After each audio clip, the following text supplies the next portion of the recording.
Hey everybody, I'm back from my trip now and I have some new videos that I'm going to be working on for you.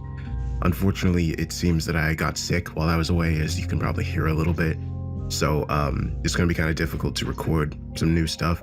I'm going to be working on stuff that I already have recorded, like Borrasca and a few other stories. And maybe I'll try to find a story where the main character's sick or something. But yeah, I'm hoping the congestion passes soon so I can record some new stuff for you all. The trip was really fun. Went down to Florida and South Carolina. I got to see a East Coast beach for the first time, and that was real nice. I think the West Coast beaches, like Oregon beaches, are prettier. They have more to look at. I think the scenery is a lot nicer, but the East Coast beaches are definitely nicer to relax at and just like go for a day. How has your week been? I haven't really been as active in the community lately, just while I've been on my trip and stuff, so I'm looking forward to chatting with you all and seeing what's new. And while I'm working on the other stuff, I wanted to post another compilation for you all. And this one is a collection of stories about something trying to get into your house, or like home invasion stories, or ones where the character's trapped inside. And with these compilations, I don't want to include a story in multiple compilations, so there are some stories that might be kind of obvious to be in something like this, but won't be, like Psychosis, because I included Psychosis in the Isolation compilation. I want each compilation to be unique and not have duplicate stories, but let me know what you all think. I'll be in the comments like I normally am, and I hope you have a great day.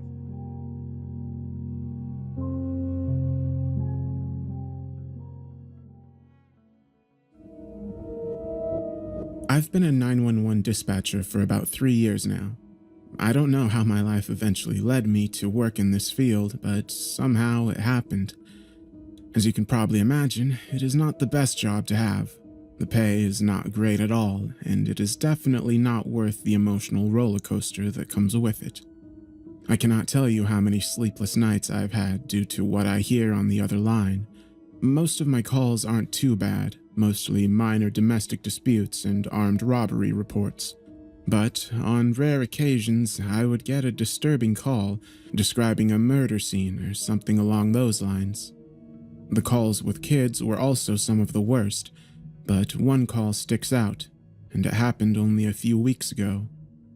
I live in a decently small town, so crime is not a big issue, but I guess that is why whenever I get a call about a murder or grisly crime, it hits worse emotionally. All calls get to me, but not as much as the serious ones do. I'm not saying only some are serious and some aren't, but you get the point. A few nights ago, I got a call at about 11:30 p.m. I don't usually work overnight, but one of my coworkers was out sick, so I volunteered for a double shift, as my boss would pay me overtime if I did so. I'm just sitting at my desk, daydreaming about whatever, when I get the call. I brace myself and answer. And this is what was said. 911, what is your emergency? God, please help me! Please stop her! I was caught completely off guard by the caller's panicked voice and immediately put on edge. I knew already this was not routine, and I immediately tried to calm him down so I could find out where he was and send police, fire, or EMTs to his location. Sir, calm down. I need you to tell me where you are. It's 62 Yorker Street. Please send somebody.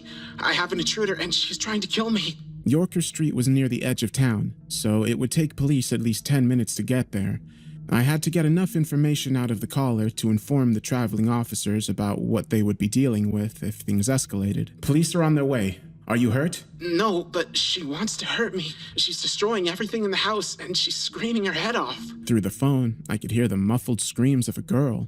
It was now apparent that the intruder was inside the house. Is there anyone else in the house besides yourself and the intruder? No, I was alone before she broke in. Okay, I need you to listen to me carefully. Lock yourself inside a room and hide.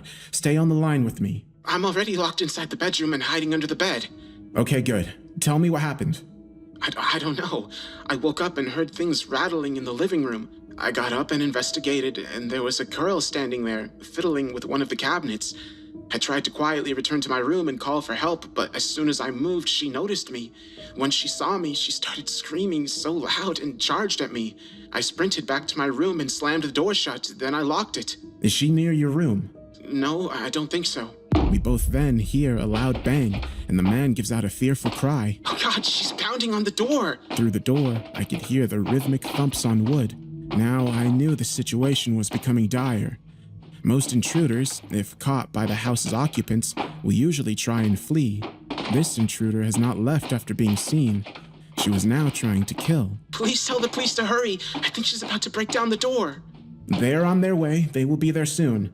I prayed they would be. Can you describe the girl for me? Yeah, I can try to. Already I was panicking for the caller. I couldn't have imagined how frightening the whole situation would be, but the description the caller gave me was bone-chilling. She looks like a child. She's not an adult. That I know for sure. She looked to be at least 7 or 8 years old. She was wearing a small skirt, and there were dark spots on it. Her hair was dark, about shoulder length or so. Her neck was messed up. Her head was just hanging from her neck. Both her eyes, my God, her eyes were missing. There was no light. The sockets looked empty. I was becoming more and more horrified the more he described her. This was no longer your typical burglar. No little girl breaks into homes in the middle of the night with intent to kill. The little girl didn't even sound human, not by how the caller was describing her. 5 minutes had passed, and I prayed the police would get there soon. The man was crying at this point, and he was growing more and more panicked with every passing second. Do you know why this girl could have broken into your home? I don't know. He then stopped for a few seconds before continuing.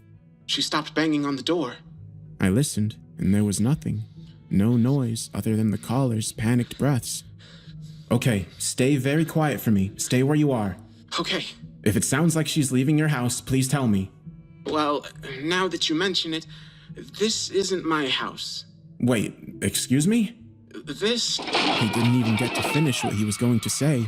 As soon as he spoke, I heard a massive crash and the man yelled. I heard the ear-splitting screams of the man and the intruder. Then the line went dead. I sat at my desk, frozen and silent for a good few minutes. Then I broke down, and one of my fellow dispatchers, who had heard my conversation while sitting at his desk, immediately came over and comforted me. I told him what had just happened, and his face went white as snow. He was horrified. He must be thankful, however, that he didn't have to hear it firsthand. The police arrived a very short time later. I wanted to find out what was going on as soon as I could. Thankfully, I have a friend of mine on the force who told me what she and the other officers discovered. And this is what she told me when I talked to her the next day. The house had no forcible entry, no windows were broken, and the front and back door were locked and secure. She and the other officers on scene were dumbfounded as they couldn't figure out how the intruder got in. This either meant that the intruder was willingly let into the home, which the caller did not tell me, or that the intruder was already inside when the caller returned to the house that wasn't even his, which at the time seemed to be most likely. Nevertheless, the cops eventually were able to pry open a window and get inside to check on the caller. The house was a mess. Everything from picture frames to glasses to even a refrigerator were wrecked. It was as if a demolition crew had a field day inside the house. The bedroom door was blown off its hinges, the door was in pieces, and there were wooden shards everywhere.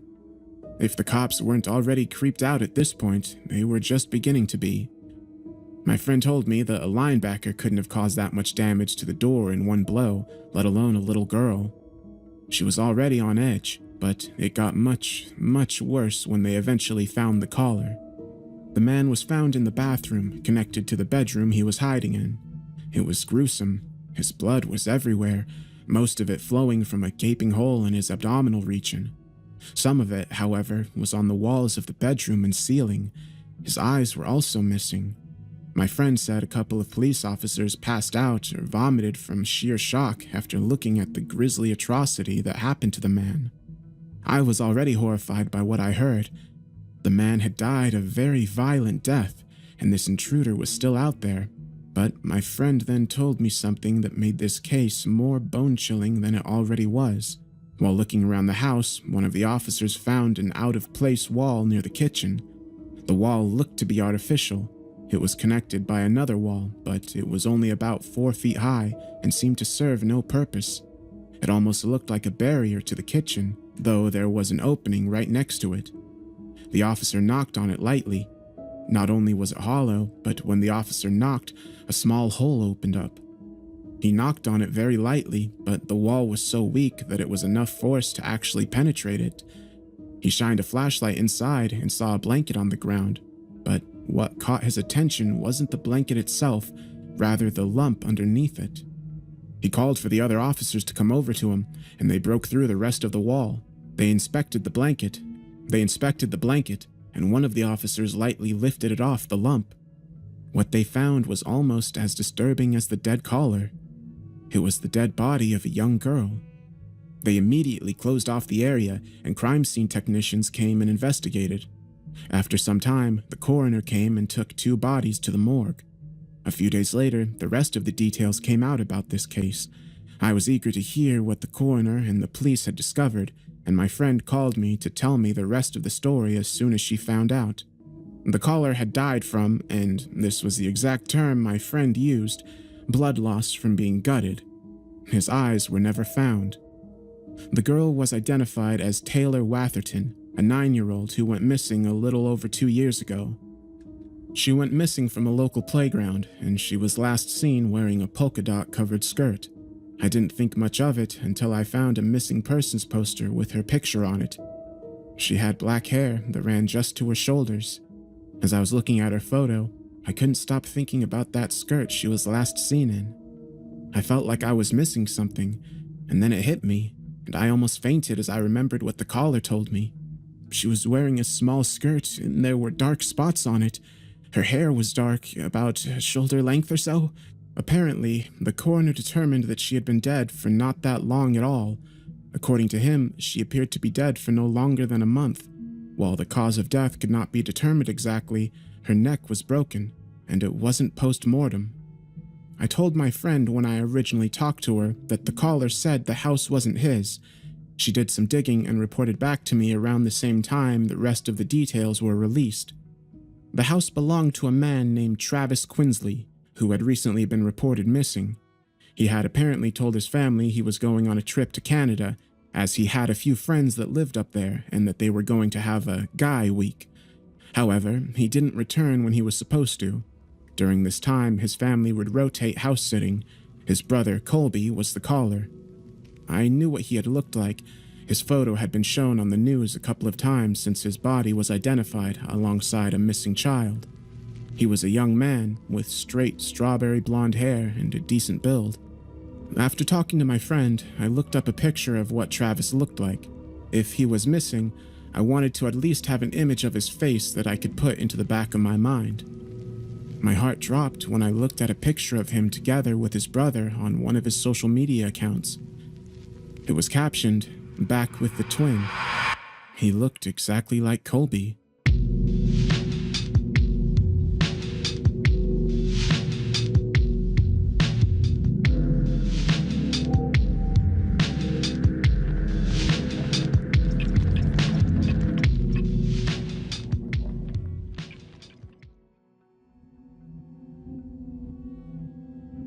Craig just wanted to watch some TV before bed.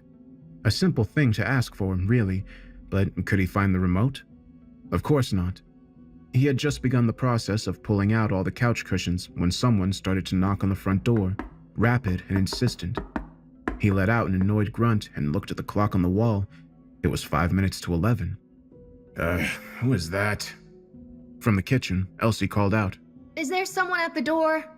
Yeah, can you see who it is? He yelled back. I'm busy over here. I'm looking for the remote. I can't find the stupid thing anywhere. I'm kind of busy too, Craig. Can't you please do it? Elsie hollered back. She was fixing herself a bag of popcorn, and it had just started to pop, emitting tiny, greasy firecracker explosions in the microwave. It's kind of late, isn't it? Don't open the door unless you know who it is. He growled and stomped over to the door, a storm cloud brewing over his head. Who is it? Craig was answered by more brisk rapping. His lip curled, and he peeked through the door hole with a surly "what do you want" poised on the tip of his tongue. The words crumbled in his mouth. It was Mandy McTavish, the next-door neighbor's 7-year-old daughter. She was standing on the front porch all by herself, wearing only a t-shirt and a pair of flannel pajama bottoms in the January cold. Her tiny feet were bare and ghostly white in the amber glow of the overhead porch light. Craig gasped. "What the?" And he yanked open the door. "Mandy, what are you doing here? You don't even have any shoes on, honey. Is something wrong?" The little girl looked up at him with a frozen non-expression, perfectly smooth and neutral. Craig had time to register that her eyes seemed strangely reflective in the muted light, almost as if they were emitting a yellowish glow. And then the girl's arm suddenly shot forward in a blur, fingers hooked to seize the front of his hooded sweatshirt. And Craig flinched back from the unexpected movement, but Mandy's hand stopped just short of reaching across the threshold. Craig looked down at them in goggle-eyed surprise. "What?" Mandy squeaked out a creaky little mule and dropped her arms to her side. A thin, delicate string of drool slipped from the corner of her mouth and ran down the side of her chin. Let us in. Her voice dragged out in a rusty, atonal drone, the exact opposite of her usually bright-eyed, lilting little chirp. This was the croak of an ancient crone, a noxious old wretch suffering through the final hours of a long, odious existence. And Craig felt a shiver race down his spine. He blinked and cleared his throat. "What do you mean us, Mandy? Is everything okay at home?" And Craig looked down into the girl's luminescent gaze, and for a second or two, he found himself wanting to do just that, to step back and invite her in. But at the same time, he didn't want to, because something was wrong, horribly wrong. A finger of unease trailed down his spine, leaving goosebumps in its wake. The look on Mandy's face, the white pallor of her skin, and even though she was out there in the bitter cold in only her thin pajamas, the kid wasn't shivering in the slightest. She was just a skinny little stick of a girl. How could she not be freezing out there? His gaze had strayed down to the little girl's bare feet again. And this time, he realized they weren't actually making contact with the all-weather carpet that covered the front porch. Mandy was floating several inches in the air. There weren't any footprints in the snow behind her either. Craig's heart abruptly started to pound in his chest. He thought, this isn't Mandy. It's not her. It was a crazy thought, a nonsensical thought, but it was true. This wasn't sweet, happy-go-lucky little Mandy McTavish, not at all. This was a monster. And Craig found himself swinging the door shut. He didn't know what was going on, but he knew that it was wrong, and that was enough. Let us in. Mandy repeated, and the door slammed shut on her strange, blank little face. Craig turned the deadbolt and slid the chain in place, his hands shaking. No, you can't come in. Go away. And Craig slowly backpedaled down the short hall, dreading the sound of another knock, and he let out a little shriek when Elsie's questioning hand settled on his shoulder. He spun around, and his elbow knocked over her bowl of popcorn. It shattered against the wall. Popcorn and shards of glass sprayed across the floor. Elsie cawed like a startled cow and smacked him dead center in the chest with an open-handed slap. Jesus, what the hell, Craig? Look what you did! What are you— Elsie, don't open the door. The words came out as a quivering plea. If she knocks again, ignore it, okay? Don't open that door. What? What are you talking about? Who's out there? Elsie pushed past him, still yammering out a barrage of unanswered questions, and Craig grabbed her arm hard enough to make her gasp. I said, don't open the door. Elsie smacked his hand away. Ouch, Craig! What is wrong with you? Her face was pinched into an expression of bewildered annoyance. Broken bowl, popcorn mess on the floor, husband gone crazy. What the hell is this? Craig scuttled after her in an agony of anxiety. His throat felt arid and tight. No one's out there. She turned to scowl up at him, still indignantly rubbing her chin. Craig, I can't believe that I'm actually going to say this. But are you high or something? I mean, really? Is this a joke? Because I'm not laughing. There was someone there. It was Mandy McTavish. She was in her pajamas and she was out there all by herself. She told me to let her in, but I didn't. I didn't dare. I don't even know how to say this, but she wasn't— She wasn't what?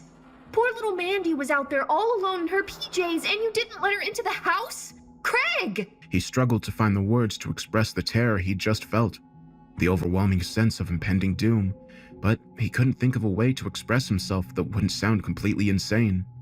What was he going to say? That Mandy was floating in the air? That she hadn't left any footprints in the fresh snow? He ran his hands through his hair and let out a long, heaving sigh.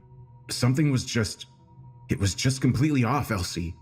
I can't properly explain it, but it made my skin crawl, and Elsie turned her back on him and started to unhook the chain. He lunged at her and caught her hand in both of his. Don't! Please don't do that, hon. I mean it. Don't do it. Craig, His wife trailed off. She blinked up at him, completely nonplussed. are you okay? No, he thought. I'm not okay. I'm scared. There was a scream outside, shrill and desperate. The Renfrews both jumped in unison. Elsie clawed back the little lace curtain that covered the door light, and they crowded together to peer outside, clutching each other like frightened children. A woman wearing only a bathrobe and one fuzzy slipper ran into view, all out sprinting down the middle of the street with her hair streaming back in the frigid breeze and her mouth gaping open to let out another scream. A smaller form streaked in from behind and slammed into her with immense force. There was a flash of movement, and then wham! 2 bodies were rolling together in the powdery snow, tumbling in a flailing tangle of limbs. There was one last shriek, high-pitched and raw, and the 2 struggling forms rolled out of sight. The street was quiet again. If it weren't for the disturbance in the snow, it would have been as if nothing had happened out there at all. Elsie turned to Craig with a shocked, stricken look on her face. What just happened? Was that Vicky Pinbrook? I think it was. Keep your voice down, okay? Turn off the hall light. Turn off all the lights. But Vicky... Elsie gestured weakly at the door. No, we aren't going out there. Are you crazy? Craig reached out and flicked the switch on the hall light himself. I'm calling the cops. I don't know how I'm going to explain myself without sounding like a lunatic, but I'm calling them anyway. Craig crept back to the front door and turned off the outside light. He took another peek outside and froze. I think I'm going to bed now. Okay? Elsie's lip trembled. She was struggling against tears. I don't like this, and I'm freaked out, and I just want to go lay down. Craig barely heard what she was saying. He was too busy staring out the window with a look of horror on his face. He took a deep breath and said, Not just yet, hon. Can you come here and tell me if you see what I'm seeing? The woman with the bathrobe and single fuzzy slipper was back. Elsie was right.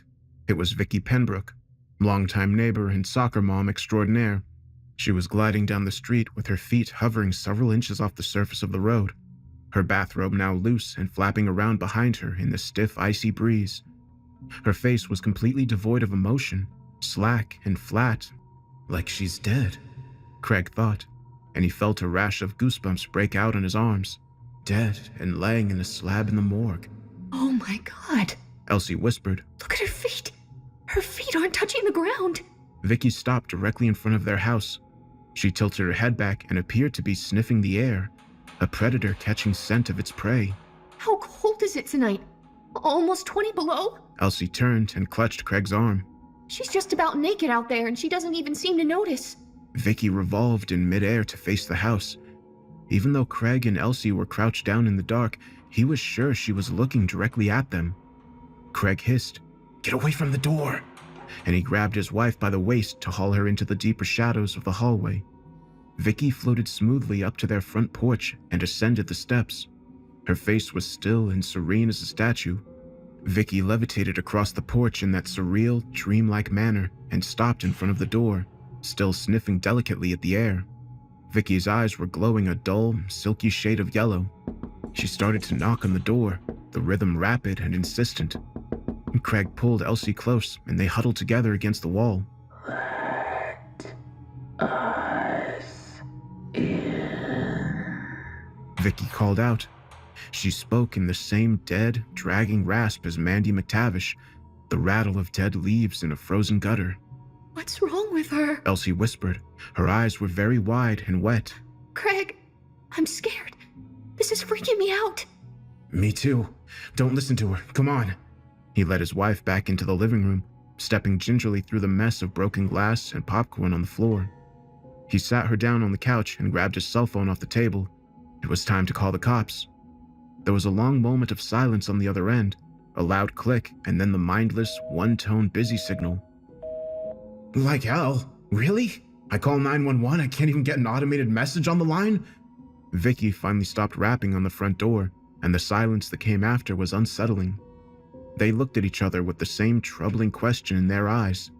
What do we do now? Maybe we should make a run for one of the cars. Elsie was picking nervously at her pajama pants. harvesting invisible lint with pecking fingers. Jump in and peel out of here. Should we risk it? I don't know about that. I don't think we should. Whatever tackled Vicky out on the street, it was fast. Craig hesitated and added, I'm not completely sure, but I think it was Mandy that jumped on her. I mean, it was all over so quick, I hardly even saw what happened, but I'm pretty sure it was her. So we just sit here and... what? Wait? Elsie clutched her hands together in her lap and squirmed. I don't want to stay here. I don't feel safe. What if they try to break in? I don't think they can break in. We have to let them in. I had the door wide open when Mandy was on the porch and she tried to grab me, but she couldn't seem to reach past the doorway. I think we're safe here. Out there, though. He sat down on the couch beside his wife and put his arm around her. She curled into him and grabbed his hand. Her palm was hot and sweaty. What's wrong with them? I don't understand this. I mean, it's like they're turned into... Elsie trailed off. She didn't need to finish. Craig knew what she was trying to say. The idea was ludicrous, of course. Vampires weren't real. They were purely a figment of imagination, the stuff of bad novels and even worse movies. But people can't float around through the air, can they? People can't. Try the police again. Elsie demanded. Keep trying. He tried again and shook his head. Still can't get through. Elsie tensed. She held up a finger and said, Shh. Do you hear that? Craig held his breath and listened. After a moment, he heard it too. Faint but clear. The hectic, hysterical wailing of multiple sirens in the distance. No wonder you can't get through.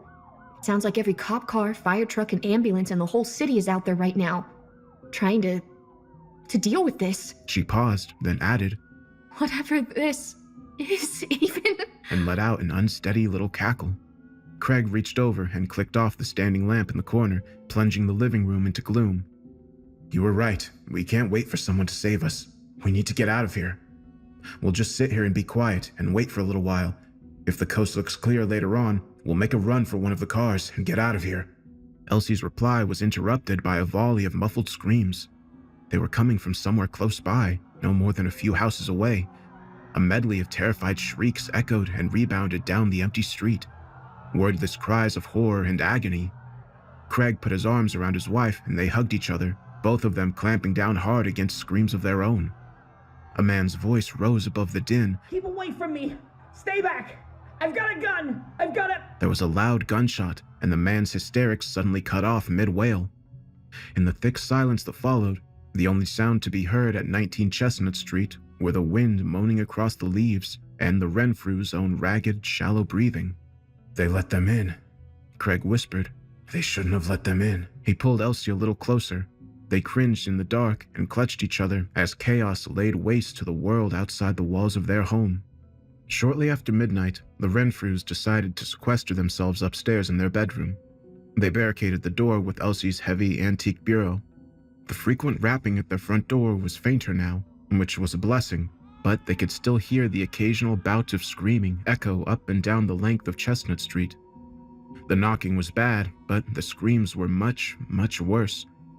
Craig was watching the street below from the bedroom window. He'd seen far more than he really cared to see. By this point, some kind of fatalistic, morbid curiosity was compelling him to continue watching. The street was slowly filling with people dressed for bed in their pajamas, wrapped in bath towels, and sometimes even completely naked out in the frigid cold. They were all people from the neighborhood, familiar faces. They came in twos and threes, sometimes alone, sometimes in small groups, and their feet never touched the ground. They knocked on doors, and occasionally someone would let them in. Their numbers steadily grew larger. The glow of approaching headlights lit up the street, and a weathered-looking Jeep Cherokee slowed to turn into the driveway of the house directly across from the Renfrews, its back end fishtailing a bit on the fresh snow. Craig's breath caught in his throat. The guy across the street just came back home from work. He just pulled into his driveway. Elsie poked an arm out from underneath the comforter and waved her hand dismissively. They're going to get him. She murmured, and she pulled her arm back under her protective, quilted shield. Just like they probably got Darren. You don't know that, Craig snapped. Just because he's not answering his phone, it doesn't mean that he... Craig trailed off. What? Then he let them in? Maybe he wasn't inside when it started. Did you think of that? He could have been out on the town with his roommates. He's in college, Craig. They're always going out. They don't care if it's a Tuesday night. Shh, he's getting out. Craig pressed his forehead to the glass and held his breath. The neighbor across the street was a stocky, surly-looking guy with a shaved head. And Craig had never actually spoken to the man in the entire 9 years he had been living on Chestnut Street. All he knew about the guy was that he appeared to work a steady afternoon shift. He lived alone, and he was fond of spending his Sunday afternoons blaring classic rock while detailing his Jeep in the driveway. Elsie was right. Outside of his house, he would be helpless, easy prey. They would get him. Craig wished there was some way he could warn him, but he couldn't think of a way to do it and still manage to remain unnoticed. All he could do was watch it happen. Mr. Jeep heaved himself out of his vehicle with his lunch bag in hand and stomped up to his front step, kicking up the snow in spiteful little puffs as he went. He paused on the first step and turned to look behind him, his expression changing from his usual stony belligerence to one of shock and surprise. He muttered something in a puff of vapor and took a few hesitant steps forward, his cluster of keys dangling loose and forgotten in hand. Mr. Jeep's eyes went wide and he stopped dead in his tracks. He dropped his lunch bag and whirled around to run for his door, but it was too late. They came for him, 5 streaks of blurred movement darting in from every direction. They slammed into the man and threw him to his driveway with bone-crushing force. In a blink of an eye, he was covered in a blanket of bodies, a pride of starving lions in sweatpants and nightgowns. The fiends tore off Mr. Jeep's coat and shredded his work uniform with scrabbling hands, throwing ragged flaps of blue cloth to swirl and flap away in the wind. "Oh, Jesus," Craig moaned. "They got him." The attackers pressed their faces into the man's exposed flesh, and he screamed in agony. It was over in seconds. They levitated away from the crumpled body like a video run in reverse, and they all glided off without looking back at their victim. Mr. Jeep lay face down in his driveway, naked save for his underwear, work boots, and a few scraps of his uniform. His skin was shockingly pale in the glow of the streetlights. Craig couldn't see any visible wounds on the body. He turned to the lump under the blankets and said, "They ripped the guy's clothes off and they went at him like they were feeding on him, eating him, but they didn't even break the skin. Not a single scratch." I don't want to know the details. Don't tell me anything like that, you got it? I don't want to know. They were feeding on him, but what were they eating? What did they take from him? His soul, he murmured, and he instinctively knew this was the correct answer. He nodded to himself thoughtfully and turned back to the window, morbid curiosity pushing past his fear. How long would it take for Mr. Jeep to turn? Craig froze. Mr. Jeep was already on his feet, and he was looking directly up at their bedroom window. But he wasn't really on his feet so much as he was hovering several inches in the air, impossibly weightless and buoyant. The streetlights were shining brightly in front of his house, but Mr. Jeep wasn't casting a shadow on the ground behind him. None at all. Craig backed away from the window. He decided he'd seen enough for tonight. He sat down on the bed beside Elsie and waited for the knock on his front door. Moments later, it came, loud and insistent. Elsie squirmed beneath her blanket fort. Craig rubbed her back until Mr. Jeep finally gave up and wandered off. He lay with her on the bed for a while and tried to think what they could do to save themselves. Their situation was bleak. He whispered, "Should I try the radio again? What do you think, honey?" Elsie didn't answer. Craig sighed and clicked on the little radio alarm clock on the side of his bed. An hour ago, most of the stations had been broadcasting pre-programmed blocks of music, or dead air, which was troubling. But now, almost all of them were blasting out an emergency broadcast message on a repeating loop. It consisted of several seconds of a high-pitched tone followed by a robotic-sounding voice that said, "A wave of violent civil unrest has spread across the nation.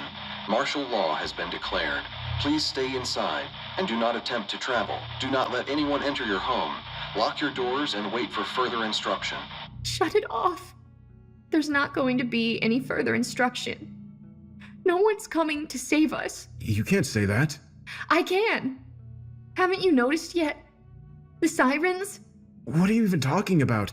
Jesus, Elsie, why can't you try to... Craig closed his eyes and bit down on his growing irritation at his wife's frail, washed-out fatalism. Of course she was losing hope. Why wouldn't she at this point? The entire world was falling apart around them. The sirens. Do you hear them anymore? Craig held his breath and listened intently, but once again, Elsie was right. He couldn't hear them anymore. At some point in the last hour, the hectic background of emergency vehicles wailing in the distance had fallen silent. He turned the radio off. He was unsurprised to see that the missing remote for the living room TV was sitting on his nightstand, teetering on top of a pile of change. He considered going downstairs to check the news stations and decided against it. The same message was probably scrolling across the screen on every station. Why bother? "What the hell is that?" he whispered, but he already knew what it was. It was the sound of cold fingers tapping on glass. Craig looked over at the window and strangled back a shriek. Mr. Jeep was floating on the other side of the glass, his eyes glowing that hypnotic, dreadful shade of amber. The shredded remains of the man's work uniform fluttered in the wind, his mouth was moving, and Craig didn't have to be a lip reader to understand what he was saying. "Let us in." And Craig took in a deep, shuddering breath and forced himself to stand. He shuffled over to the window on legs like rickety stilts and dropped the blinds down. He pulled the heavy curtain panels closed. The tapping continued. Craig stumbled back to bed and joined Elsie under the covers. They curled together in the hot, close darkness of their blanket cave and waited to see what dawn might bring. The night lasted an eternity, echoing with the sounds of a world sliding into ruin. There was a squeal of spinning tires and the jagged tinkle of breaking glass, hysterical shrieking and futile pleas for mercy.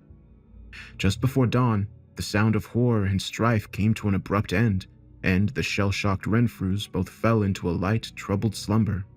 Elsie opened her eyes just before 10 in the morning and nudged her husband awake with a soft tap of her elbow. He flinched and briefly struggled against their cocoon of blankets. Elsie shushed him with a finger to his lips. She peeled back the blankets and said, I really have to pee. "Me too. We'll go together." They crept out of their bedroom and tiptoed down the hall to the bathroom, both of them skittish as wild horses after being barricaded upstairs for so many hours. Craig stood watch at the door while Elsie took care of business, his feet shuffling around in an urgent little gotta-pee dance. He heard Elsie stifle a giggle behind him, and he found himself smiling a little too. In the light of the day, it was almost possible to convince himself that the horrors of the previous evening were just a dream. It had to be a dream. The sun was shining, wasn't it? They came downstairs with Craig in the lead, an aluminum baseball bat cocked over his shoulder. Elsie followed close behind with a letter opener clutched in her hand. They did a quick sweep of the main floor, both of them flinching every time they rounded a corner, but they were still alone in the house. Craig nodded his head towards the big double windows in the living room. "Let's have a look outside. Maybe it'll be okay." He tried not to wince at how insane that sounded. Of course it wasn't okay. Literally nothing was okay. Elsie wrinkled her nose and asked, Do you smell something burning? The odor was faint inside the house, but it was there, acrid and sharp. It wasn't the nostalgic, mellow tang of wood smoke curling into the winter air out of a neighbor's brick chimney. This was the noxious stench of a house fire. Craig flung the curtains back and inhaled sharply, his mouth dropping open in shock. "Oh, hell. Come here and look." She raised an eyebrow and asked, Do I really want to see this? Craig didn't answer. He couldn't. He was speechless. The wind had died down overnight, and the still air outside the window was heavy with the haze of dirty, gray, black smoke. 2 house fires were visible from the window. One was guttering out on the next street over, and the other was burning fiercely just a few houses away. The neighboring homes were heavily scorched on either side of the inferno. It would be a miracle if they didn't go up in flames as well. Most of the houses in view had their front doors standing wide open, including the house that was burning steadily to the ground. The open doorways looked like mouths, yawning wide to let out a despairing scream. Further down the street, an overturned car was lying on its hood on the sidewalk. It appeared to have been flipped over by brute force. The driver's side door had been torn off its hinges and flung into somebody's front yard. Mr. Jeep's insulated lunch bag was still lying in his driveway. A large, shaggy-haired shepherd mix trotted across his front lawn and flipped it over with a questing snout, sniffing for leftovers. Finding nothing of interest there, the dog strolled away, its body language stiff and alert. Well, so much for it being a dream. Craig thought, and he struggled against the urge to sit on the floor and start bawling like a toddler. It was real. All real. Now what? Elsie joined him at the window. She gasped at the mayhem outside. I think it's the end of the world. Houses are burning down and there's no one left to care. Where did they all go? Craig waved his hand at the empty street outside. Those things were all over the place last night. I saw dozens of them. Where are they? Basements. Elsie murmured quietly. They're hiding in closets and under beds, hiding away from the daylight. Isn't that what You don't have to say it. Elsie flinched. The words weren't supposed to come out as a harsh bark, but they did anyway. Elsie shrank away from him. He softened his tone and tried again. I think you're right. They're not pounding on the door right now, so they must be hiding somewhere, waiting for sunset. It's a good time for us to get dressed and get out of town, because we can't stay here again tonight. Where are we going to go? Elsie ground her palms against her eyes and blinked up at him. She looked dreadfully tired and diminished. Seriously, where could we go? There was an emergency broadcast on every single channel and radio station. The internet isn't working either. This is obviously happening all over the country. Maybe even the entire planet. Who knows? Where are we going to drive to, Craig? A deserted island? I haven't figured that out just yet, hon. I'll admit that I don't know what it's going to be like out there on the road, but I'd honestly rather take my chances out there than... The roads are going to be a freaking mess. You saw what happened to that car out there. Yeah, that'll be us. We'll get stuck somewhere behind a pileup of cars, and when the sun sets, we'll be screwed. They'll surround the car and rip off the doors, and that'll be it. Listen to me, Craig snarled, and he resisted the sudden urge to grab her by the arms and shake her. He gritted his teeth and said, I think we very well might be the last people on this damn street. When the sun sets, this is where they'll be coming, Elsie. All of them. The whole neighborhood. All of them knocking on our doors and tapping on the windows until dawn. And they'll come back tomorrow night too. They'll come back every night, over and over again. I don't know if I can face that. Can you? Elsie paled. She hugged herself and sighed. No, I don't. God, no. At Craig's insistence, they both wore heavy boots and bundled up in layers. According to the thermostat outside the kitchen window, the temperature was hovering around 10 below, and if the streets were snarled in a chaotic mess of crashed and overturned vehicles, they might very well be forced to strike out on foot.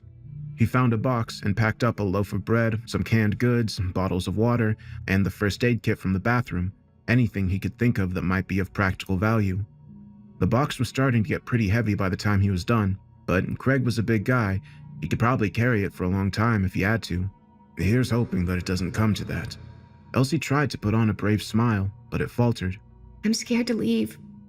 I don't want to stay, but I'm scared to step outside. And Craig pulled her into a tight hug. It was like embracing a mannequin. You can do this. He breathed into her ear. I'm scared too.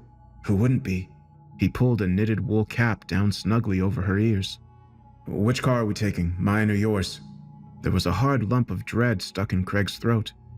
Now that the time had come to abandon their rabbit hole, he felt an overwhelming urge to call it all off and stay right where they were, cowering in their own house. The street appeared to be deserted, but it wasn't safe out there.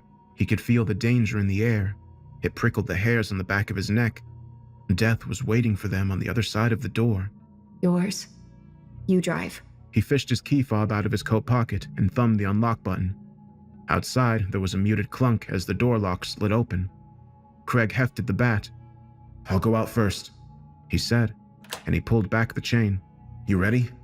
Elsie pressed her lips together and nodded. Can you carry the box? She hefted the box and nodded again, her mouth now just a little slash beneath her nose. Craig took a deep breath. Okay, let's go. It wasn't until he was bleeding on the driveway that Craig would remember the dog he'd seen sniffing at Mr. Jeep's lunch bag. By then, it was far too late. The air outside was frigid and tainted with the caustic stink of scorched paint and burning drywall. One of the houses beside the inferno down the street was starting to catch, and the smoke was floating along in thick, choking clouds. Craig held up the bat in a double-handed death grip and charged out the door, Elsie close behind him. He started to skirt around Elsie's little Fiat, and a large, shaggy dog suddenly burst out from between the Fiat and Craig's Volkswagen sedan, growling low in its throat. It was Lion, the McTavish's 5-year-old Chow. Mandy had absolutely adored him. They had often rolled around together in the McTavish's front yard, giggling and slobbering and grunting the afternoon away as the sun shone benignly from its lofty perch in the big blue sky overhead. He licked his lips and croaked, "Hey, big guy, take it easy, buddy, okay?" Craig had always known Lion to be an amicable, tail-wagging sort of fella, but at some point during the course of the previous night, something had changed his demeanor entirely. The burly Chow's body language was aggressive and tense, the stance of a dog who was about to attack.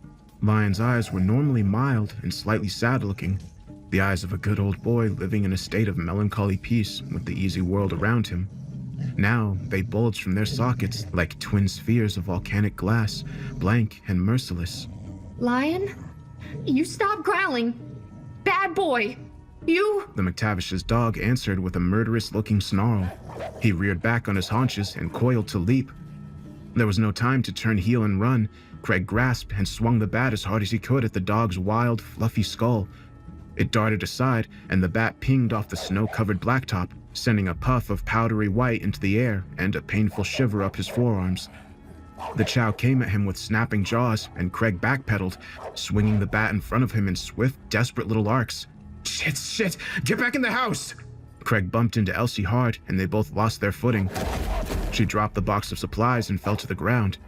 Craig immediately tripped over her legs, landing heavily on top of her. The only coherent thought in his head was, "Don't drop the bat. Don't drop the bat." Elsie shrieked. No! Bad dog! And a split second later, Chow was on them. Craig lashed out with the bat, and Lion ducked beneath his awkward swing, darting in to drive his fangs deep into Craig's upper thigh. He shrieked up into the heavens and ran the wide end of the bat into the top of the dog's head. Lion let out a strangled whine and shook his head savagely. Skin and denim tore beneath the dog's fangs. Rivulets of crimson ran down his leg and stained blood flowers in the snow. Craig screamed and hammered Chow a second time, then a third. The beast clamped down even harder and started dragging him back to its hiding place between the cars. He frantically pummeled at the dog with the bat and screamed for help. Elsie leapt to her feet and yowled. She planted her boot into the dog's side, and he responded by giving her husband's leg another shake and dragging him away even faster. Elsie grabbed a double handful of Craig's coat and began to engage the beast in a fierce tug-of-war. Lion gave her a wide, primal grin from around his mouth full of Craig's upper quadriceps and heaved with all his might, dragging them both several more feet through the loose, grainy snow. Craig screeched and battered away at Chow's head and neck with renewed vigor. His head was buzzing from agony and panic. The leg of his jeans was soaked through with blood, warm and steaming in the sub-zero air. The dog squinted his eyes shut against the bludgeoning and kept hauling Craig across the driveway, almost robotic in his determination to carry the human away and maul him to death. "Get off me!" Craig dropped the bat and ripped off his thick leather gloves. He drove the tips of his thumbs into Chow's slitted eye sockets, hooking his fingers deep into its mane for leverage. Lion finally released his leg and tried to shake him off, whining and yipping against the agonizing pressure. Craig held on for all he was worth and kept pushing with his thumb until he felt the dog's eyes pop. The animal screeched and went wild in his hands, snapping its teeth and flailing. He rolled, the dog's head still trapped in his hands, and he shoved the thick-set animal beneath the Fiat's front bumper, wedging him deeper under the car with a few hard kicks with the sole of his boot. Blinded and trapped, the Chow descended into a writhing, snarling frenzy. Elsie hollered, Oh my god! And rushed to his side. She hooked her hands beneath his upper arm and tried to haul him off the ground. Craig used the baseball bat like a crutch, and together they managed to heave him to his feet. His entire body was trembling and cold, so cold, except for the shredded wound on his leg. It burned like hellfire. "Back inside," he gasped. "Hurry!" They took 5 or 6 lurching steps together before a matted-looking golden retriever came streaking in from down the street. It latched onto the sleeve of Elsie's coat and started trying to pull her to the ground. Elsie squealed and attempted to kick the animal in the chest, but it hopped back and yanked her around in a circle, trying its damnedest to throw her off balance. Craig lurched into the fray and brought the bat whistling down onto the dog's back. The retriever let go of Elsie's arm and turned to fight its new opponent, fangs bared to kill. Craig roared down at the snarling animal and whacked it across the head with an air-whistling blow. The dog went spinning into the dead remnants of last year's flower bed and lay there. its hind legs kicking spastically in the air. 2 more dogs came racing up the driveway, a terrier mix and a bulldog. Craig shoved Elsie up the front steps and clambered stiffly after her, hopping backwards with his lips skinned back from his teeth in a grimace. "Don't let them get in!" And stopped to face the dogs at the top of the stairs, squaring off with them as Elsie scurried through the front door. He swung hard, and the terrier flopped bonelessly down the steps, its coal black eyes staring at nothing. The bulldog, however, was made of sterner stuff. It stubbornly advanced against the whirling swings of the baseball bat and backed Craig across the width of the porch, tirelessly hunting for an opening. The bat felt like it weighed 50 pounds. Craig's arms were starting to feel like old rubber bands, brittle and weak. The burst of terrified adrenaline was starting to give way to shock and blood loss. "Elsie, get ready to open the door!" Craig feinted a thrust with the business end of the bat and hollered, "Now!" The door swung open as the dog jumped away from the bat, and Craig launched himself backwards through the doorway. He landed and rolled into a clumsy backwards somersault. Elsie slammed the door shut, and the bulldog rammed into the other side. It scrabbled at the door with its claws, bellowing for blood. "Christ!" Craig moaned. His blood was leaking onto the hallway tiles. He'd never seen so much blood in his life, and certainly never his own. The bite wound was a torn-up mess of denim and mutilated flesh. Looking at it made him want to vomit. "They tried to kill us!" Craig's voice jittered up and down. He was shaking uncontrollably. "They almost did." Honey, your leg! Elsie grabbed a scarf off the hook on the wall and knotted it tightly around his upper thigh. He winced at the pressure. We have to get these pants off and clean the wound. She said, and started tugging at his belt buckle. It'll get infected. "They knew we'd try to get away," Craig whispered. His face was white as a sheet. "They're using the dogs to keep us trapped inside. They're making sure we'll still be around when the sun sets. Here, let me do that." Elsie stood up and peeked out the window. Her face went pale. There's at least 10 of them now. All different kinds of breeds. It looks like most of them are wearing collars. They were all someone's pets. "Not anymore." "What are they doing?" They're just pacing around the yard. Waiting. More of them are coming now. There's 15, 16, 17. Damn it! What are we going to do? Elsie's words were gray and hopeless. What can we do? "Nothing," Craig said, and he leaned against the wall. His head was swimming. "Absolutely nothing. We're trapped." The power went out an hour before sunset, and it stayed out. Fortunately for Craig and Elsie, they had a fireplace installed in the living room a few years ago. Normally, it was used for a more aesthetic reason, but it did throw off a little heat, enough to make the living room tolerable. Elsie went upstairs to retrieve blankets and pillows, while Craig hunted around the kitchen for some candles. He lit a few around the living room and gave Elsie a curdled, cheerless smile. "I had to turn the water off. The pipes might freeze downstairs." Elsie shrugged. She pointed to the candles and said, Should we have these lit? I don't know if it's a good idea. "They know we're here. Would you rather sit here in the dark?" No. "Me neither."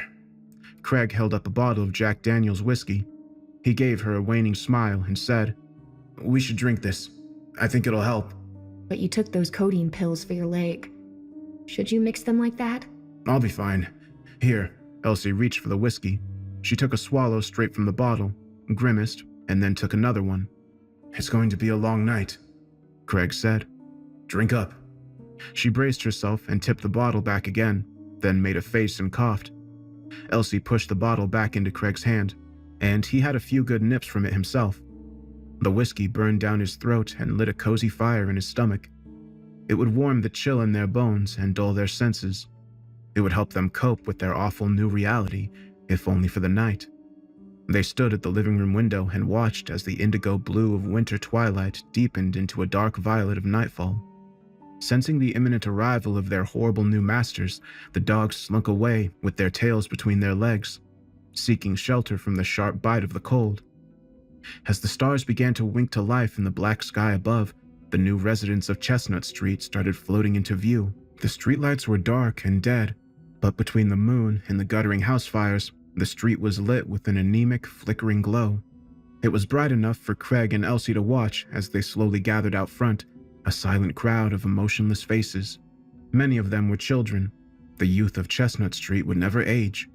They would never grow tall and confident, never graduate school and move away from the neighborhood to start families of their own. They would never evolve into the people they might have become. The lost youth of Chestnut Street belonged to the moonlight now, and in its sallow glow, they would remain children forever. The ghouls moved in to form a ring around the house, and, as one, their dead voices rose up together in a chant. "Let us in," they said, and with those words, there was a promise of peace. It was very simple.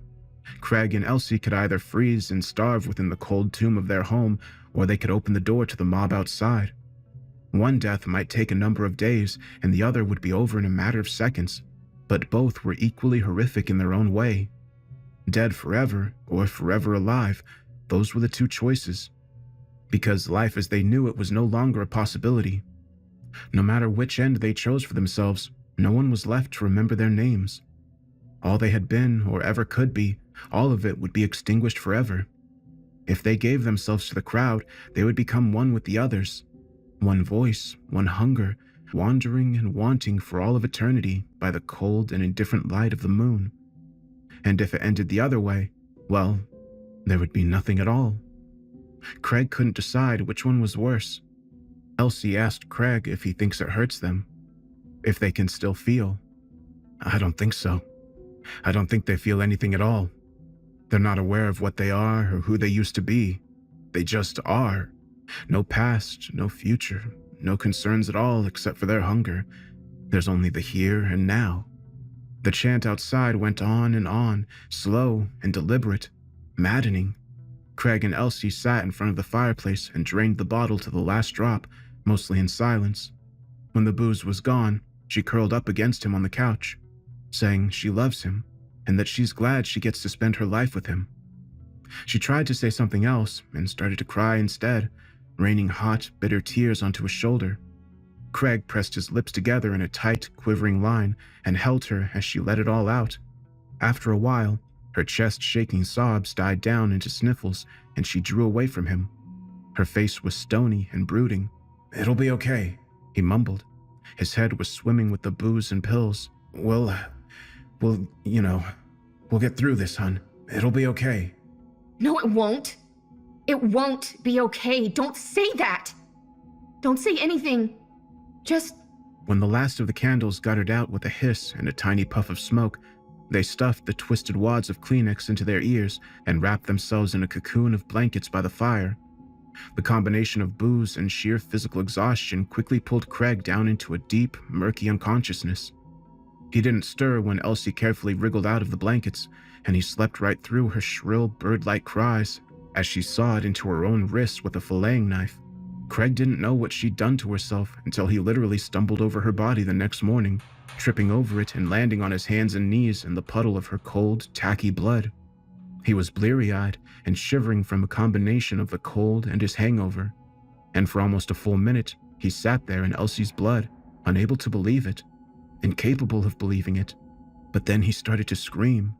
The screams tore out of his throat like jagged shards of glass, and they were real, just like the blood on the floor was real. It was so horribly, unmercifully real. Craig screamed until his voice gave out. His wailing made the dogs outside perk up their ears. They looked hopefully at the house, licking their chops and tentatively wagging their tails. They were all very eager for an end of their servitude to their new masters, the things that only came out at night, the things with no smell or warmth on their bodies. The new masters commanded without words, and their will was as cold and sharp as the winter air around them. Perhaps the end would come, and the dogs would be allowed to flee. They stared at the house with hungry eyes and waited. The day passed in a haze of weeping and misery. Craig opened a bottle of vodka, and he had mostly killed it by the time sunset rolled around.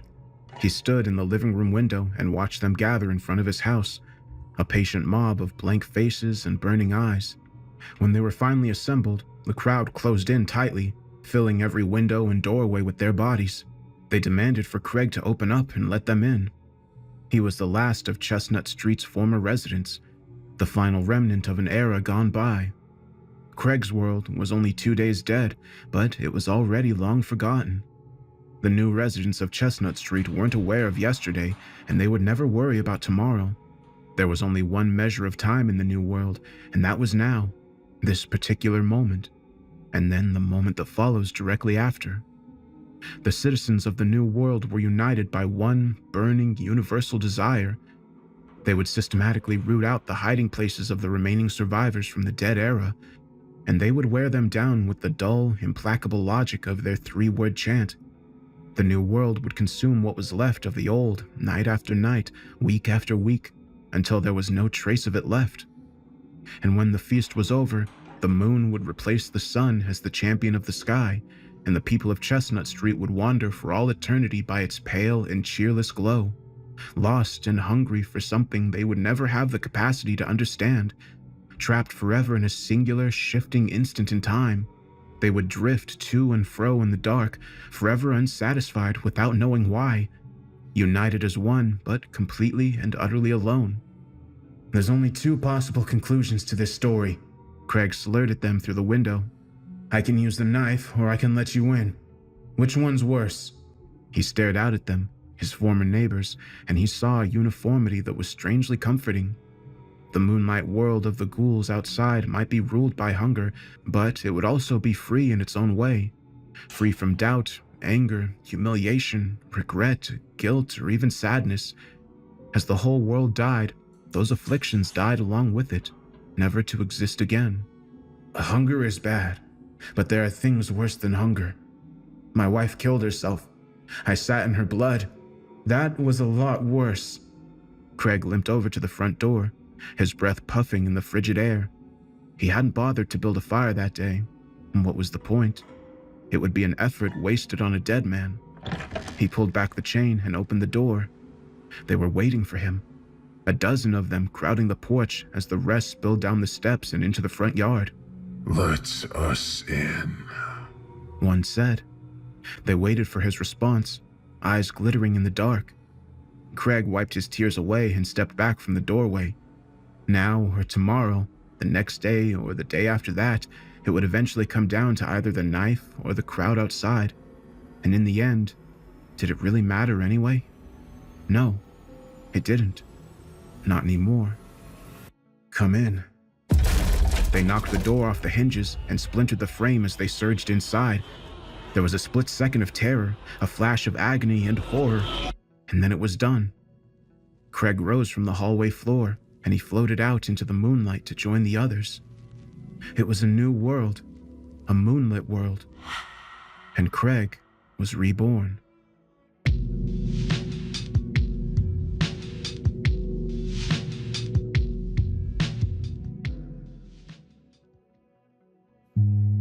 I've been losing an average of 30 minutes of sleep every night for the past 10 days. Now, I'm down to a paltry 4 hours and 30 minutes. My walls are beginning to shift and my vision is blurring. I have to focus. I need to focus. Someone out there has to know. Does anyone know why the garbage collectors have switched to the night shift? Even asking it sends shivers down my spine. It's late, and soon I will hear them turn up to collect. I can't sleep upstairs anymore, not where they can see me. Now I sleep in the living room with my gun propped up against my shoulder, the weight a stern reminder that I am present, I am awake, I am a threat to them. They won't try anything if I'm a threat to them, right? I'm sorry, let me explain. My name is Tyson. I'm a farmer with a thriving family, a loving wife, and 2 bright young boys. We live in a very remote area that requires a significant amount of divergence for basic services.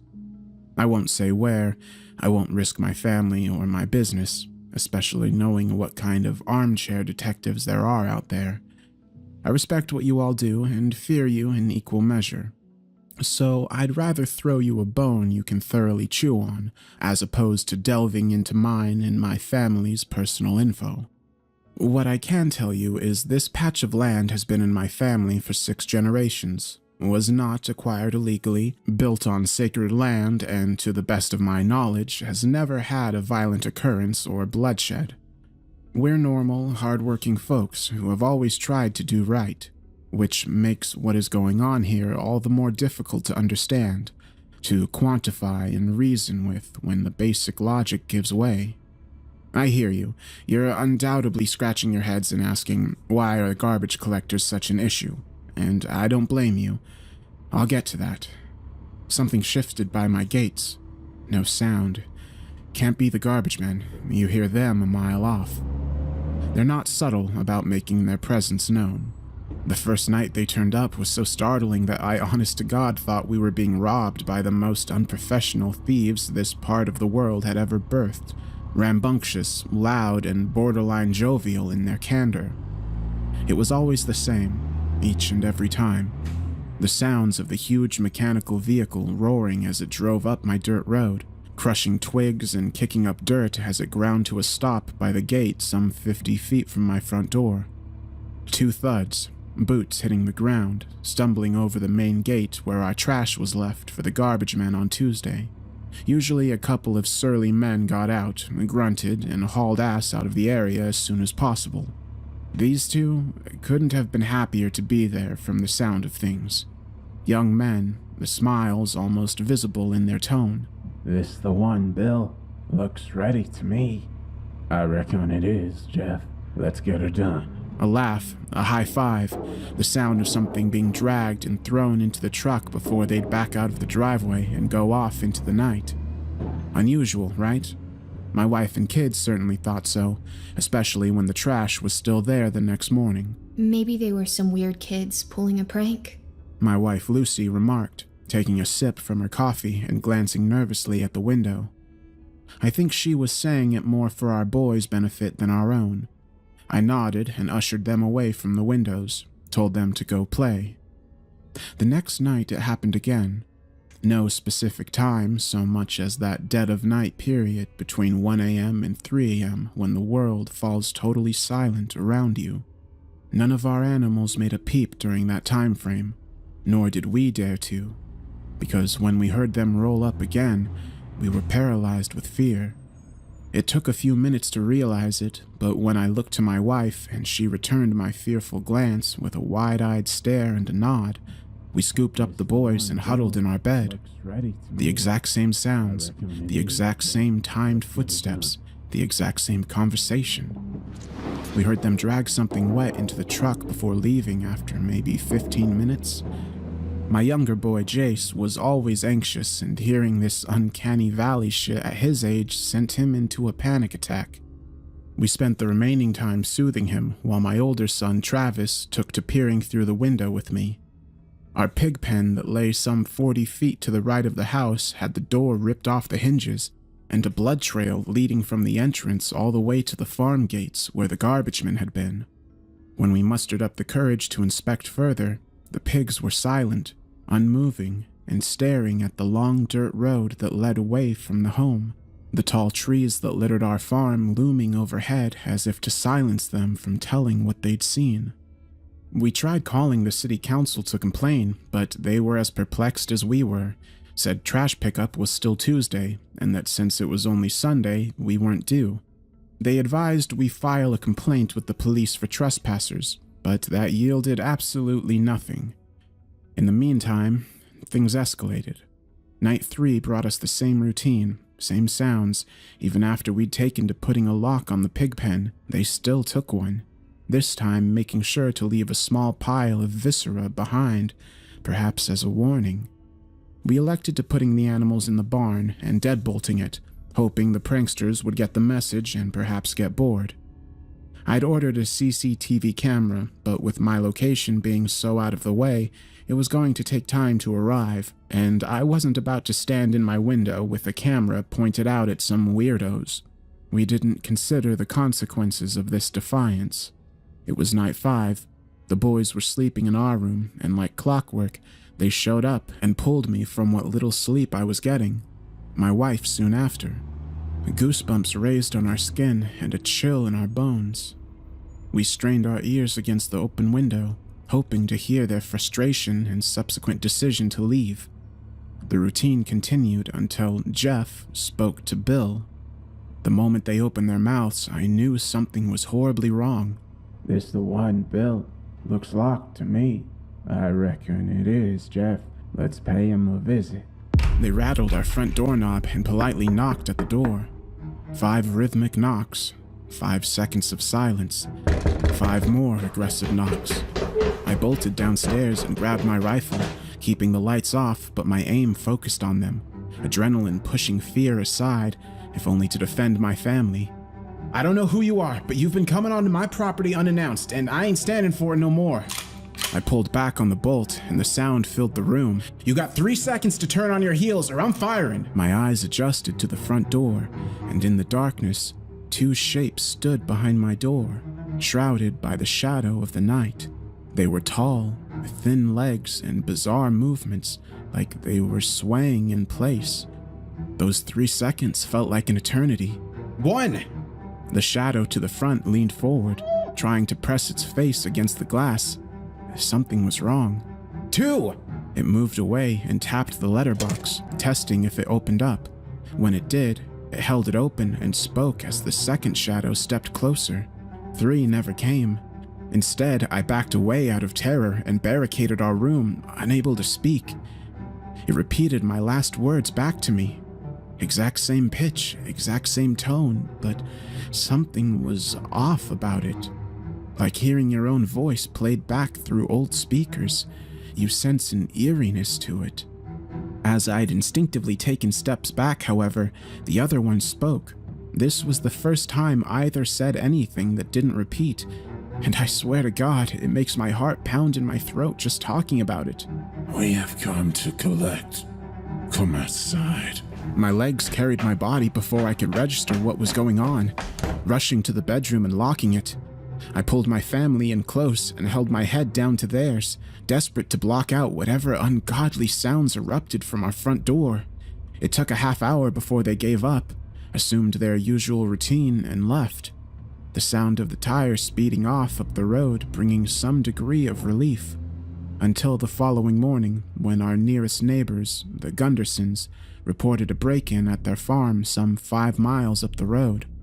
The perpetrators had smashed through the gate, entered the barn, and done such violent acts to their cattle that of the 10 of them that had been attacked and mutilated, only 2 survived and were immediately put out of their misery by the patriarch, Ted. "You been having problems with these sons of bitches too, Ty?"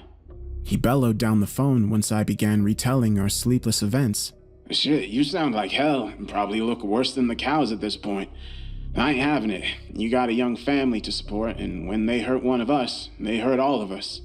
Tonight, we put an end to it, you hear?" I nodded, agreeing to stake out our property that night and do whatever needed to be done. Hands still shaking, I grabbed a stiff drink from the cabinet. Never been much of a drinker. Most of this was my dad's for the tougher times. But if times weren't tough now, I don't know when they would be. Ted rolls up around 11 p.m. Wife and kids are asleep, and we shoot the shit in the living room for a while, mainly discussing how the harvest had gone and what we could do to protect our livestock in this day and age. The conversation petered off, as they often do when a night draws on. But it was as we fell silent that the realization swept over us. We were going to confront these people tonight. I gripped my gun a little tighter as Ted gave me an assuring nod, peeking out the window for any signs of the garbage men. "Son of a... my farm!" he bellowed, springing to his feet and bursting out the door before I could get a word in edgewise. He was halfway down the road before I could ask him what he was doing. He turned, his eyes wild with fear and rage, pointing a shaking finger to the small shape that was his house far across the hill. It was on fire, large pillars of smoke billowing forth as the fire danced in the light, illuminating the surrounding fields. "I can't stay here while my livelihood burns away. Ty, if those bastards are behind this, well, you can bet your ass they won't last the night when I'm through with them. I'll teach them a lesson about the value of things, the things people throw away." He turned on his heel and ran to his truck, speeding off before anything more could be said. This would be the only night the garbage men don't pay us a visit. I get a bit of extra sleep, but my wife doesn't. She just stares out the window at the Gunderson farm in the distance and shakes her head.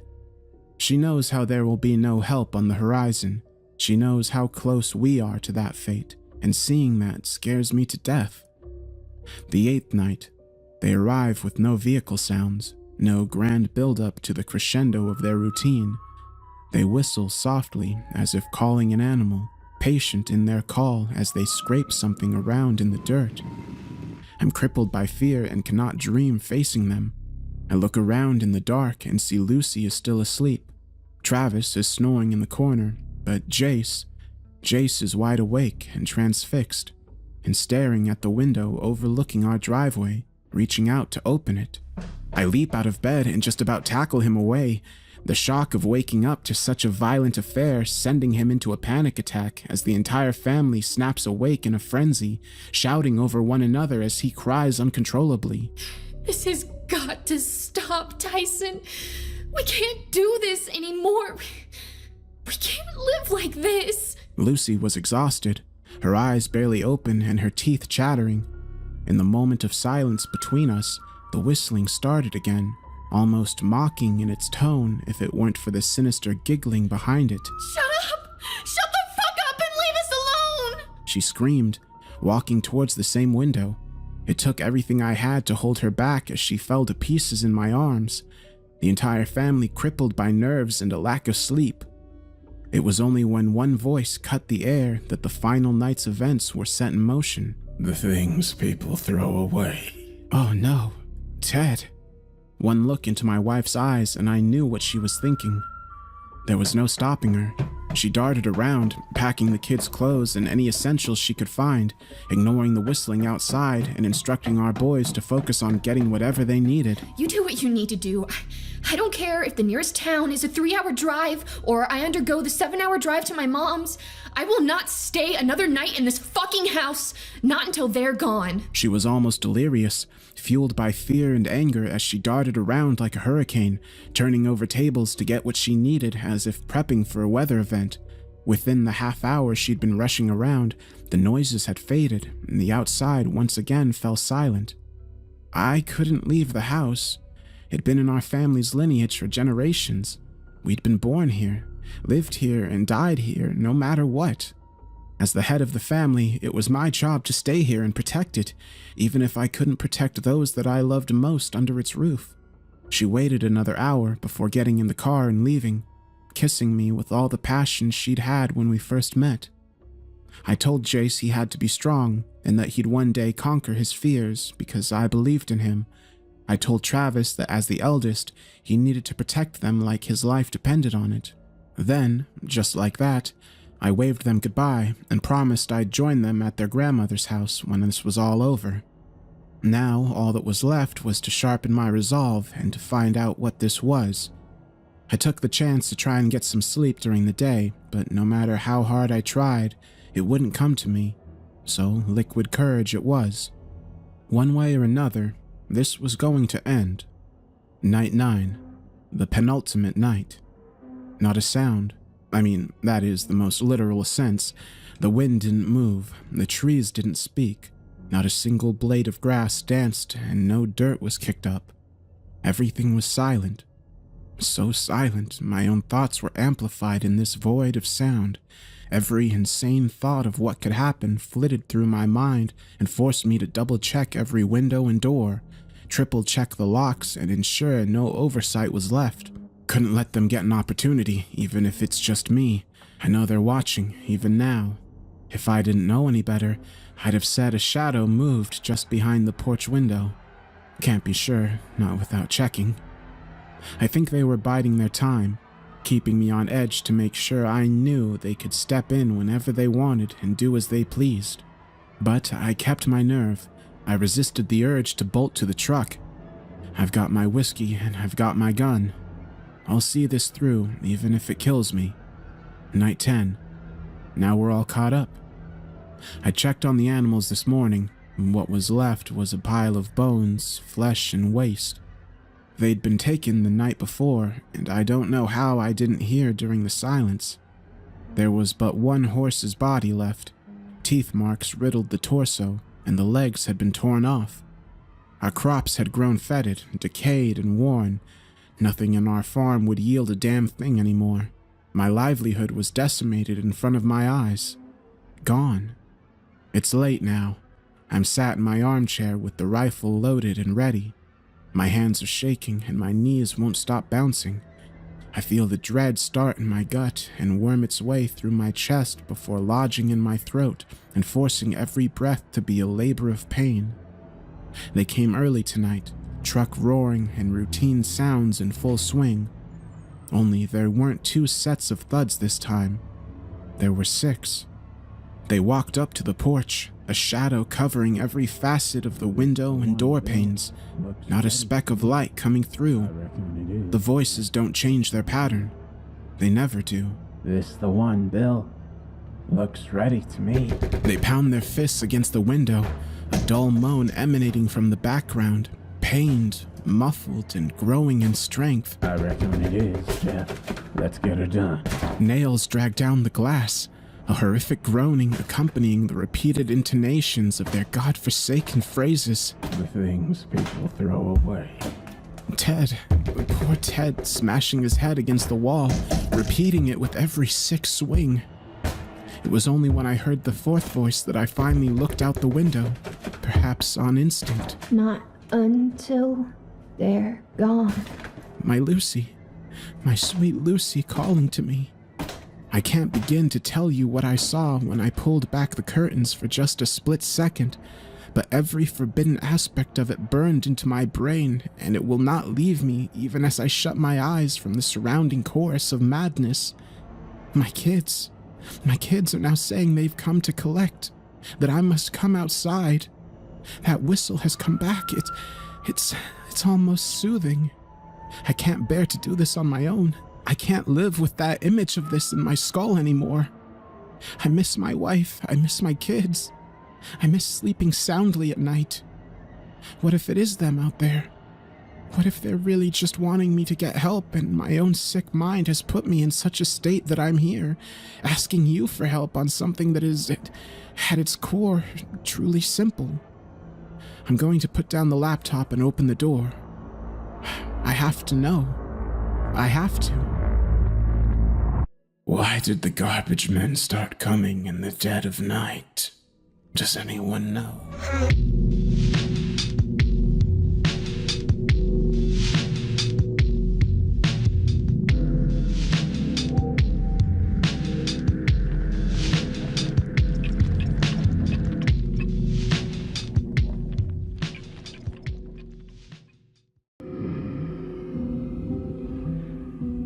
Through my peephole, I saw that it was still there. The flayed skin glistened under the dim glow of the hanging incandescent light bulb. It knew I was watching and came close until the peephole framed only its visage. The deformed faces of my neighbors stared into me, smiling. It pulls back without warning, and once more, I get a good look at it. 2 human forms smashed together, the smaller one clinging to the larger one's torso, resembling a gibbon and her young, but distorted into something fleshy and vile. I could see the sinew of its exposed muscle, the blood vessels, and the flaps of flesh that hang off it. It runs off into the dark corners of the hallway, but I am not fooled. I know it's trying to lure me out, and I don't want to find out why. I need your help, please. I'm trapped on the 4th floor of Rochester Heights in room 405, a dilapidated high-rise in East Oakland. Within the last 6 hours, at what must have been dead midnight, something horrible happened. Whether it was an invading force or a corrupting evil, I don't know. But I can't leave, and my room is the only safety I have. And even then, I don't know how long until it gets in. I'll have to go back, recount all that's happened leading up to this, and maybe, just maybe, someone can help me. It all started with that damn fetish. Not the sexual type. No, it was an idol.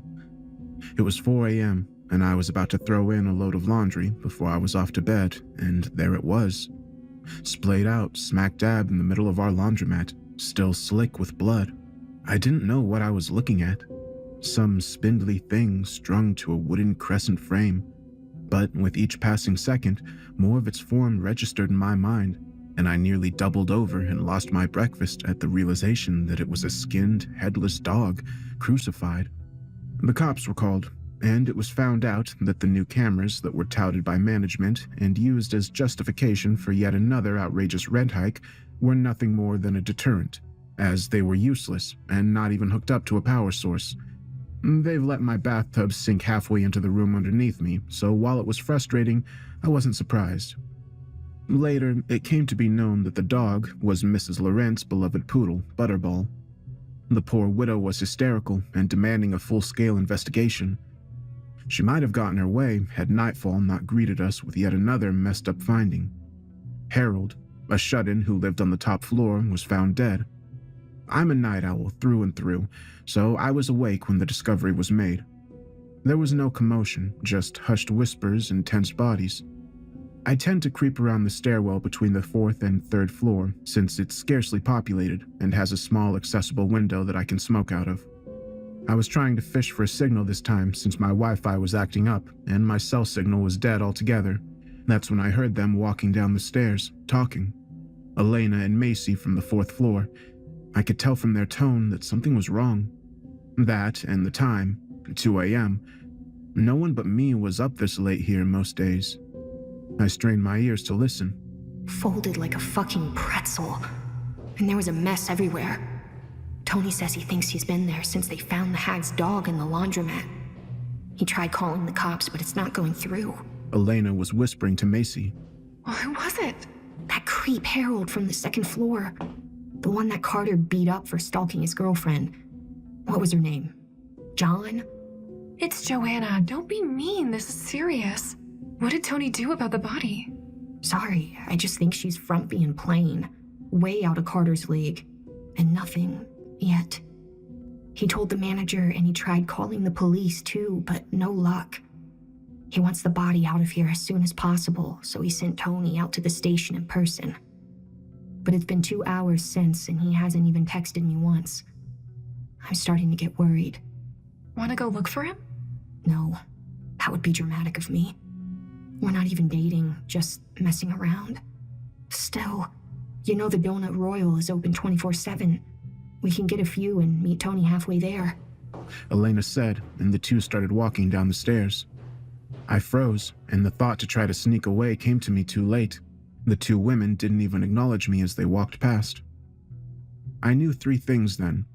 That Elena was fucking our maintenance man, that I'm either invisible or detestable enough to be invisible, and that Harold was dead. I wouldn't know it then, but I would learn later that night that this was just the beginning of a nightmare. I finished my cigarette and sulked back upstairs, still unaware that anything was wrong. I should have paid more attention to my surroundings during my trek, because I'm certain by then it had already started. I only barely picked up on the fact that every light was dimmer. Not by much, but enough for it to be noticeable. I went back to my room, bolted the door, and tried getting my laptop to connect to the internet again. The only ones that loaded up were 2 random Reddit pages I had already loaded before the Wi-Fi crapped out. I gave up after about 45 minutes and pressed my ear to the wall next door. I know it's weird, but sometimes I enjoyed listening to the sounds of my neighbors, Joanna and Carter, but now they were quiet, except for the natural shifts and breathing that came with sleep.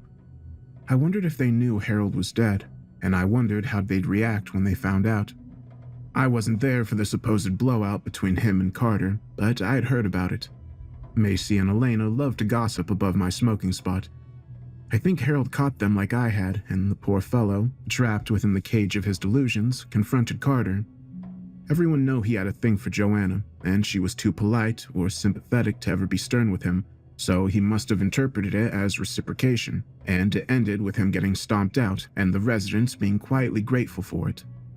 Poor Harold, in his mid-40s and living with his geriatric mother, because he was too messed up in the head to go anywhere else. Mary was her name, I think, and then I felt a horrible tinge of guilt. Did she know of her son's death, and where was she? I used to fear ending up like him the most, but that was before tonight. Sleepless and frustrated, I felt the ache for another cigarette, and I went for a smoke. I pondered why no one else was freaking out about his death, or why it was being kept secret. I didn't consider it until then, but if he was dead, and he truly died in such an agonizing way, who had done it? And were they still around? Cold sweat trickled down my face at the question, and I felt compelled to turn around and head back to my room. After 2 more steps, I decided to do just that, but something else was off. The hallway was darker now, much more than before, and the air was cold in a way that's hard to describe. Its bitter chill piercing straight into nerve and bone. Vertigo threatened to overcome me with each passing moment as the pervasive wrongness intensified. I couldn't define it at first, but as I kept walking, it became clear.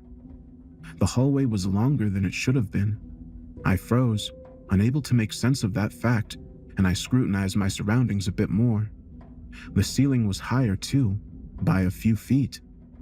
My mouth was dry, and I tried to swallow, but nothing could bring me back to lucidity. Foot over foot, I forced myself to walk back towards my room, and I was halfway there when once more my heart stilled in abject fear. At the end of the hallway, from the 5th floor, someone was descending the stairs.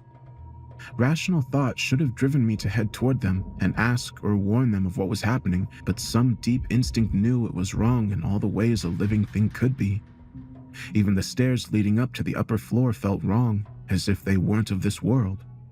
I'd have to get closer to this approaching thing if I wanted to get to my room, so I turned back around and tried to dash as silently but as quickly as possible down the hall, but feared I would be spotted before I could. A storage closet to my right that was never locked served as my refuge, and I tried to slink into it as quietly as possible. The closet used a repurposed apartment door, so it had a peephole for me to gaze out of. Minutes passed by at an agonizing pace, but it did eventually come into view. From the periphery it emerged, robed in ornate cloth and moving as if it were dancing on air. Upon looking down, I saw it was skating across the air, legless and floating. From its hood, a strange blinking light cast out into the dark hallway. As it was eye level with me and directly in front of me, I caught a side profile of its face and held my breath to stifle a gasp. Its face was like TV static, flickering in black and white chaos. I closed my eyes then, fearing that it would turn to face me and I'd get an unobstructed look at it. In those still moments, as I waited for it to fling the door open, I thought back to all the other strange things I had heard about lately. Tony had found nearly a dozen dead animals around the apartment perimeter in the last few days. He didn't want to talk about the state he found them in, and I wondered if they were anything like Butterball, skinned and crucified. I waited until my body ached, and I mustered the courage to peer into the hole once more. An empty hallway greeted me, and I slowly opened the door and crept my way out. Me, Macy, Elena, Carter, and Joanna were the only ones that occupied this floor. I went to their door and caught myself when I went to knock. I hesitated for a moment before I tried the knob. I winced as it creaked open, and I made my way in, trying to close the door as quietly as possible. I called out for them in a hushed voice, but as I looked around their empty living room, I heard a muffled sound from the other room. I slowly crept across the apartment and looked through the crack in the open door. I didn't recognize them at first. I thought it was a pile of blankets, but as the heavy movement and labored breath caused something to click in my head, I couldn't stifle the yelp. It caused the head, or more aptly, heads, to snap up to face me, and I had no delusions of what it was. Carter and Joanna had been fused together. They must have been sleeping when it happened, as their torso, hips, and legs were melted together. Her head was fused to his chest and staring up at me with wide, unblinking eyes. I thought they had been flayed at first, but the more I looked, the more it seemed like the flesh had sloughed off them. It hoisted itself up on all fours, if you could call it that, and both their heads let out a moaning sound. The mouths grinned at me as it took a step towards me, and I finally snapped out of it. We both ran at the same time, but it was slowed by its deformed mass. But the distance between us was still too close for comfort as I ran out into the hallway and towards my room. I thanked God that I hadn't locked my door as I threw it open and turned to slam it shut. And without a moment to spare, I bolted and locked it. It tried the knob a few times before it resorted to gentle taps and then deafening pounding and then silence. Now, it's just waiting there for me. But what I fear most is that whatever did that to them will come back, lured by its presence, and do the same to me. It's been hours since, but the sun has not risen. I tried sleeping in the bathtub. I couldn't stand the proximity of my bed to Joanne's and Carter's. But when I stepped in, I remembered that half the tub couldn't support my weight, as water damage had left it half sunk into the floor. So I went back to the living room and saw my laptop still sitting there with this webpage open. If anyone can help or has any ideas, now's the time. I don't know how much longer I have left. Just now, I decided to peer out of my window and was greeted by Stygian darkness. But what really scares me is the few breaks in it. Occasionally, lightning flashes across the sky and illuminates the world beyond. A lifeless sand sea, lightning cutting through in brilliant flashes, stained by black and white pattering like TV static. I haven't slept since my last post, and Joanna and Carter are still prowling the hallway, messing with me. I can only guess that whatever warped their bodies also twisted their minds. I thought I was screwed, but then I remembered the bathtub. I went to it with my pack, filled with a few bottles of water and my laptop. The landlord and management have known about it for 6 months now. Water had seeped into the walls and started to rot away the floor, so much so that the bathtub's far end was noticeably sunk in. When I showered, I hugged the drain end, fearful that my weight would cause it to fall through the floor. Now, I went to that end and stepped in. It sagged and groaned with my weight, but held, so I started jumping on it, landing with as much force as I could muster until on the third try, the floor gave way and I went with it.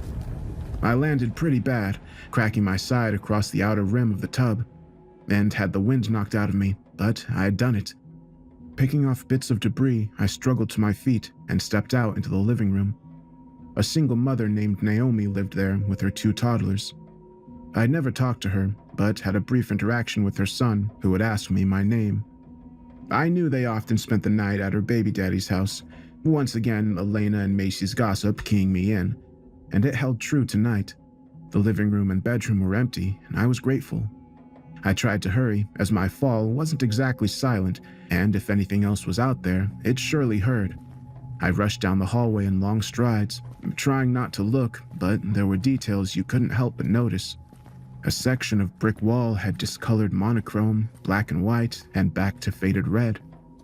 I didn't stop to observe. I had to keep moving. Only once I came upon several blood-stained doors did my pace slow, but I didn't stop. I tried not to think about the people who lived there or what had happened to them, but by now, the apartment should have been full of the sounds of life, instead of the bleak, oppressive silence I was drowning in. I made it to the stairs and practically leapt down an entire flight to the 2nd floor. Blood pumping and confidence high, I was running now. This hallway was warped like the one on the 4th floor, but in much more extreme ways. The walls had not only narrowed, but they were slanted, warping and turning at an angle with every foot until the hallway was nearly spiraled. I had to slow to stop to get my bearings as it was all so dizzying. The floor beneath my feet ceased to be shitty faux wood laminate and was instead a smooth stone that felt almost slippery. The brick wall had melted away to some mottled and stringy maroon cloth thrown over what looked to be grating made of the same smooth stone. It looked almost organic, but at the same time, it could have been fabric. The thick dangling strands made me think of sea anemone tendrils, and I shuddered at the thought of touching them. So I forced myself to run once more, past an open door to a room that had a body perfectly bisected and sprawled out on the floor. The pile of intestines between the 2 halves writhing and rising into the air. I shut my eyes tight and ran past it to the next open door. It was Harold's room, and I feared seeing what had become of him. I thought mercy was on my side as the hallway eventually straightened out, and the next half-dozen doors were shut. But as I came up to the last doors that lined the hallway, the one on my left flung open with incredible force. Flayed hands from a black void reached out to grab at me, and I pivoted out of the way just before they made contact. But I couldn't stop my momentum and went stumbling onto the cold, slippery floor. I tried scrambling back up as the door to my right opened, and from it, Sarah Palmer emerged. I knew it was her, despite her corrupted form, flayed and covered in sinewy, tumor-like growths. The severely obese woman had merged into her mobility scooter, and she used it to move forward. Slothed flesh made it difficult as it wrapped around the wheels, but still, it inched forward. The center of her abdomen had split open into a gaping hole, and with a quiver and a moan, it erupted with some vile, bile-like fluid as it vomited a small figure out onto the floor before me. The newly birthed child got up at the same time I did and followed me into my panicked rush down the rest of the hallway and into the stairwell. The childlike thing made of diseased and partially digested sinew was fast, It laughed as it closed the gap between us. It leapt onto me and crawled to my back, biting deep into my shoulder. I attempted to take hold of it and pry it off. The flesh was gelatinous, and my fingers sunk into it in a way that made my stomach churn. Tag, you're it! The thing said in a voice I thought was vaguely familiar. Disgust drove me to fling it at the wall with all the force I could muster, and its body crunched and splattered on impact with the wall. It let out a small, pained groan as it slid to the floor. As I ran by, it spoke in an agonized whisper that I could not rend from my mind no matter how much I try. Chris, why? I just wanted to play. It said, and I had to stifle a heaving gasp as I cleared the flight of stairs into the first-floor lobby. The only child who knew my name here was Naomi's son, and they weren't supposed to be here. Not tonight. They had always left on weeknights to their father's house. Had Naomi called off the attempts of reconciliation tonight of all nights? Or had this begun earlier than I had thought? I didn't know, and wouldn't ponder it until I was out of this nightmare. The lobby was normal by all means, except for the lack of lights, but now the darkness did nothing to deter me. The exit was right there, and I ran towards it. The double glass doors froze me in place, not because they were bolted, but because of what lay beyond. A pitch-dark world where nothing could be seen, except for the momentary brilliance brought out by flashes of lightning which ripped across the sky like whips made out of TV static. In those moments, I saw them, a line of things just waiting for me to step out. One was a smooth-skinned, pale humanoid with a hole right through its chest that leaked inky black fluid. It had no face. Another was a tangle of violent tendrils that appeared to be made out of smaller, writhing strands. Then there was one that was a massive, looming, serpentine thing, dotted with eyes the size of human heads, each iris alien in shape. The one end that I assumed to be its head was tusked with mandibles that must have been 6 feet in length. There were dozens of others, but their forms were too varied, too abstract to ever accurately describe. What drew my attention the most was the many puddles and stains of crimson at their feet and scraps of clothing, one of them obviously being Macy's distinctive denim jacket. One work boot lay on its side, one I thought might have belonged to a maintenance worker. I would not be leaving, not here. I tried to comfort myself by saying whatever was keeping me here wasn't letting them in, but it wasn't reassuring in any measure. I ended up crawling underneath the shitty lobby desk and curling up into a ball for what felt like hours. It could have been longer for all I know, but nothing mattered in that moment. I was screwed. Only when I heard the sound of a procession shuffling by did I stir. Peeking out from my hiding place, I saw them, the robed figures, 6 of them now. Upon their shoulders, they bore the weight of a marble slab, and upon it, a huddled figure. I watched them, backs to me, shuffle down the room and into the hallway that led to the manager's office. I tried sulking out as silently as possible to bear witness to the ritual that was about to unfold. The bearers lowered themselves and the slab, and as light gleamed across it, I realized who it was. The body was bent back into itself until it formed a circle. The belly was pointed out to the world, and the back and spine contorted and twisted, the eyes empty. But goddamn the mouth. Harold was grinning ear to ear in an expression of pure ecstasy. The chanting began then, as the flung back and twisted glare of Harold's body lay upon me. Strange, throaty vocalizations, deep and reverberating and inhuman. The sound of a mountain splitting apart or 2 worlds coming together. The vibrational forces of the universe melting away a border that kept the background machinations of a reality unseen. Somehow I knew this, that we had been pulled into this nightmare, but by what or who, I still didn't know.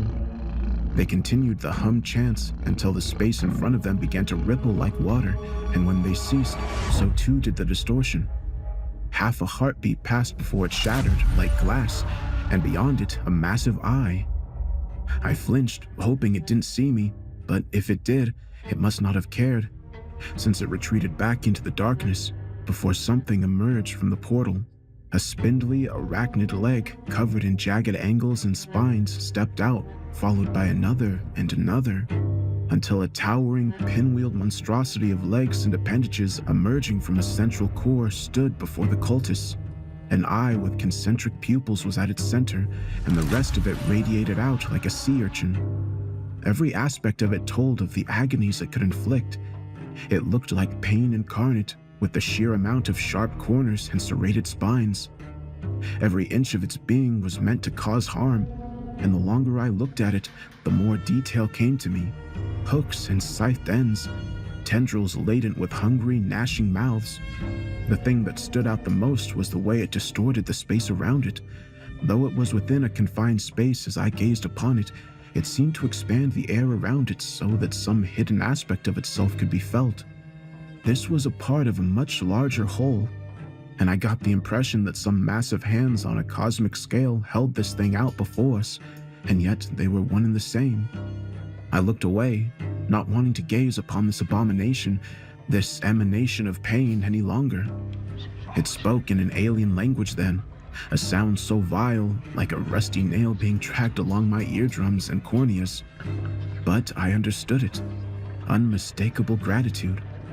I slunk back into my hiding spot and waited for it to be over. Waited for them to leave, and they did, moving through the hallway, past the stairs and into the basement laundromat and into the community room. It's been hours since, and they've not emerged. I took the time to try to silently rummage around the manager's office, next to a pile of flesh that still had Mr. Roderick's weeping face, our landlord, an axe. I picked it up, knowing that it would be of no use to me should I face those cultists or the pain entity. What I did know is that Harold had a role to play in this in some way or another, and that his room was just a floor above. If there's any chance of escape or answers, it would be there. If you don't hear back from me, I'm dead. I'm certain there's no way anyone from outside this hell can help. Even then, I still ask you that you wish me luck. I certainly know I'll need it. Rochester Heights had always been a hellhole. I know that now. I mean, I never doubted that some of the people here were assholes, but in the time I've had to reflect, I realized how either indignant or cruel they were to each other.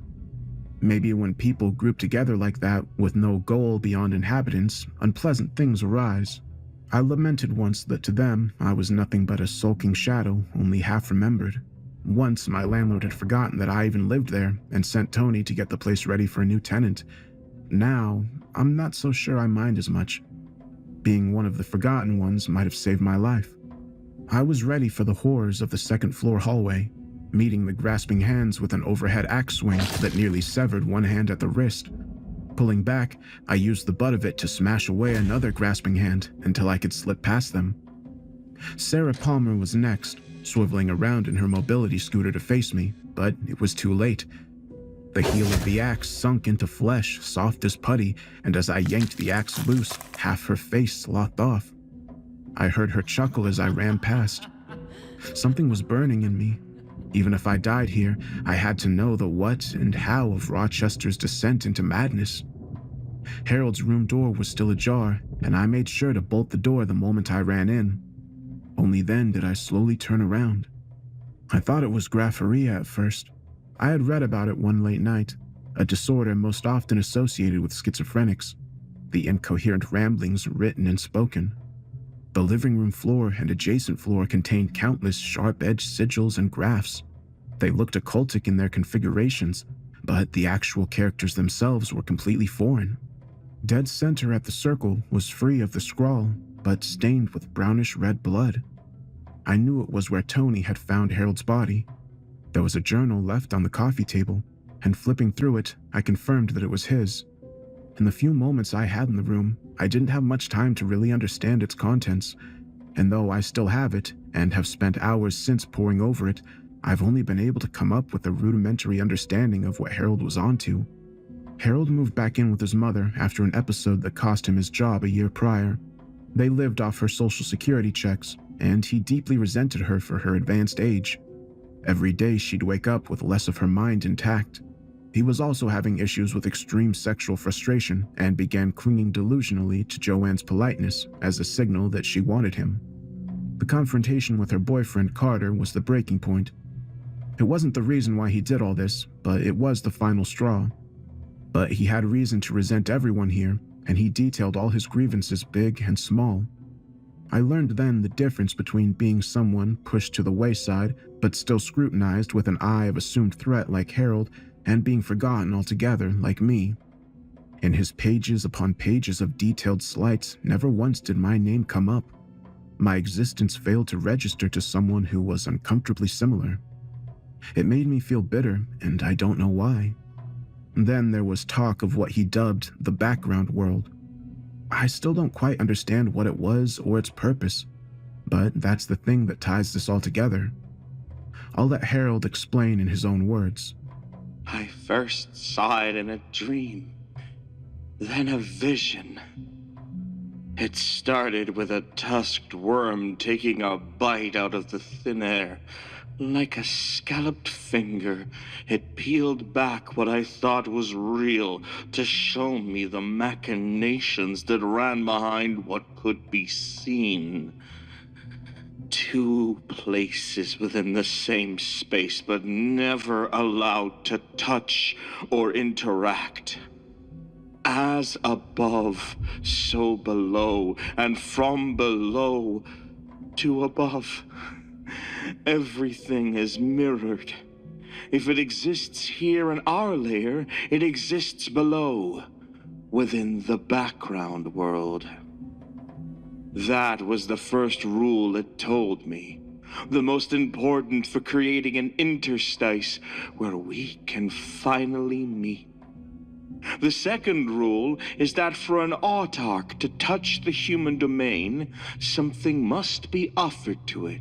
A life, or part of one. Most often the offering is someone else. The greater the offering, the more an autarch can manipulate the human domain, as long as it's within its sphere of influence. The most powerful offerings are oneself, a year of your life, or the greatest joy you'll ever feel. The greatest offer one can make to an autarch is your own life. There's more. He mentions that the autarch he is in contact with is one that operates within the sphere of agony. Pain is its domain, and Harold knew pain better than most. The best I can piece together is that somehow he came into contact with this entity. Maybe it preyed on him for being vulnerable, or maybe its influence scrambled his thoughts. Or maybe what he learned was too much for any mind to bear without consequence. I say this because I don't believe that Harold was crazy, ill and in need of help, but there are enough commonalities in the strange runic language and his journaling that I feel as if he was truly uncovering something. He was not a stark, raving madman, at least not until he let himself sink deeper into the influence of what had been encircling him. He spent the week leading up to the fateful night of his death preparing for Rochester's fall into the background world. 16 fetishes were placed around the apartment to mark the boundary for where the autarch would lift the veil and let our worlds merge. 6 of them were made from parts of his mother, the rest from strays and pets around the apartment. The last of them was Mrs. Laurent's dog, in the laundromat. Mirrored above and below, even if they were removed, they still created something in the background world that sanctioned this hell. Harold lamented that he never placed one in the basement below, and that was my chance. Maybe just the building was only partially within the interstice, and if I could make it to the second basement and emerge, it would be into the outside I'd always known. Or maybe I'd step right back into the background world. Regardless, I had no choice but to try. I scrounged around the apartment and found that Harold was a heavy drinker with a taste for cheap vodka. I fashioned 5 Molotovs with what he had and started the trek back down to the first floor. Stepping into the hallway, I was greeted by them. I greeted them with a sprinter's launching bolt and an axe swing. The side of Carter's and Joanna's face took the blow, and though the flesh came away with a huge chunk and I heard the clinking teeth scattering across the stone floors, they didn't even flinch. Carter tried lunging at me, arm outstretched, but I flung myself against the wall and was trying to slip behind them. They pivoted around to try to face me, but the strange distribution of their weight made them cumbersome, and the fear I felt was gone. Another axe swing sunk deep into compromised muscle and bone and cleaved through them far easier than uncorrupted tissue. It was enough to nearly decapitate them, and they let out this horrible, wheezing gasp. Another lunging grasp was met with an axe blow that sent nearly half its fingers skipping across the ground, and one last swing to their neck finished it. Though their head was on the floor before me, they did not die. What remained of their face was opening and closing its mouth, and I could see the destroyed cheek was starting to restructure and regenerate. This truly was hell, willed into existence by a resentful heart. The body didn't fall and wasn't still either, jerking and twitching about. It eventually started grasping towards its head. I had the Molotov lit by the time it took hold of its neck and threw it the moment it lifted it up. They erupted into a ball of fire, and I swore I heard screaming. As if some part of their warped mind registered what had occurred, and I hoped that the fire would be enough to put an end to them. The second Molotov was thrown into the corner, where Sarah and the hands tried and failed once more to apprehend me. I was going to burn this place down if I could. Maybe then I would be able to separate them. The third was thrown atop the lobby desk. The last two were for the laundromat. I didn't know if the building would actually burn, but I wanted to cause some harm, to do anything. The mad dash to the laundromat was the fastest I had ever run, I'm sure of it. I was certain that the commotion and the fires would have caused the Autarch and its cultists to emerge from management's office, but nothing ever impeded my flight down the stairs and into the laundry room. I landed on soft floors, and the lights were dim and blood red, but even then I saw the horror that lay before me. A pulsating mass, a conglomerate of flesh formed at the center of the room, and it stretched out across the floors, walls, and machines. Every inch was living tissue and sinew, nerves, blood vessels, all of it. A dozen limbs raked and reached out at open air weakly, and I swore that they had some identifying features.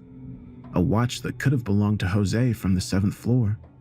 A sleeve from a distinctive neon green sweater from Kiana, a college student. I didn't need another reason.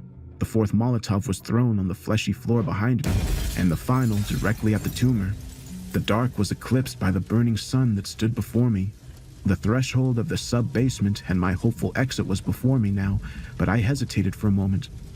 The heat licked at my spine, and my eyes watered at the rising smoke. If I was wrong, I would be screwed. But I'd be screwed, fire or not. I moved forward, and the moment my foot touched the first step, the world behind me plunged back into darkness as the fire extinguished. In an instant, it all ceased. The heat, the smoke, a curtain of silence fell, and a wave of dread rose. I knew I shouldn't have looked back, but I couldn't help myself. With a thundering heart, I threw my gaze back and saw it.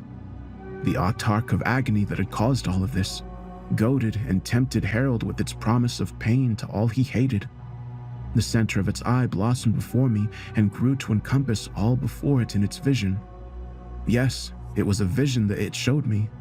Screams around me rose to a crescendo as the tumor grew to the size of the apartment itself, a living edifice, and yet it still paled in size compared to the Autarch who looked down on it. The countless tendrils and their instruments of torture reached down to the tower of flesh and raked and sliced and tore and ate it. And it all grew back. It would continue so for eternity. That was the dark wish of Harold.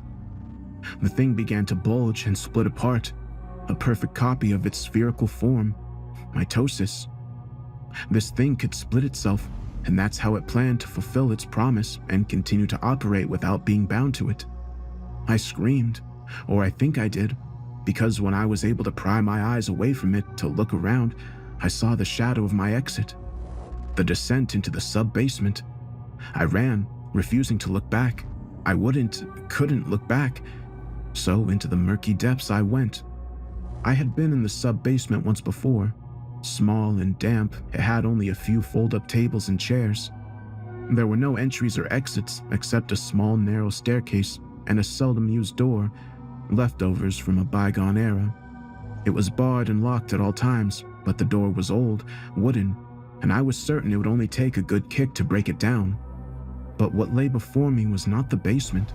No, It was some dark plane of reality that could not have been the background world. I had seen brief glimpses of it just outside my window, and this was different. Narrow and claustrophobic, but at the same time impossibly expansive. Light did not exist here. Even when I tried my lighter, the air around me wicked away illumination. I reached out to touch concrete walls and found that I was in a tunnel. With no other option, I walked and walked until time ceased and had no meaning. I know I must have only been there for hours. Such hunger and exhaustion forced me to rest, but comfort was impossible, so after a few minutes, I got back up and pushed forward. When I at last came upon an exit dimly illuminated, it hurt my eyes that had been bathed in darkness for so long. A shallow staircase that led down to the sub-basement I'd always known. The door was there, and with a frenzied kick, it fell away, and I burst out to the world above with a half scream of joy and a half maddened sob. It was midday, and Rochester Heights did not exist anymore. I had emerged from a sub-basement into an empty, overgrown lot. A homeless man nearby turned to glare at me momentarily before returning to whatever he was doing. Nothing exists of my ordeal, and no one even remembers Rochester Heights. I've done searches on the residents, and it's like they don't exist. Everyone and everyone there have ceased to exist meaningfully, or have been rewritten out of history. I found Macy's mother and called to ask about her daughter, and she swore to me she never had children. The company that owns the lot told me that it had been unoccupied and on the market for half a year. I've not been the same since my escape from Rochester Heights. There's so much left in this damn journal, but every time I look at it, I get this sense of overwhelming doom. There's so many questions. If what exists below is reflected above, and vice versa, how has the world changed? Now, as I speak, there's a tower of flesh that rises high above the world below, and it casts its long shadow into the world above, and I shudder to think at how it will manifest. I know Rochester Heights has cast its shadow over me, darkened my heart one way or another. The people there didn't deserve what happened to them, and Harold deserved better, but in hatred or love, their gaze eluded me. Once I resented that, but now I find solace in it. The nightmares will never end, and I will never be okay, but at least anything that casts its hateful gaze upon our world will see nothing but a shadow in my place.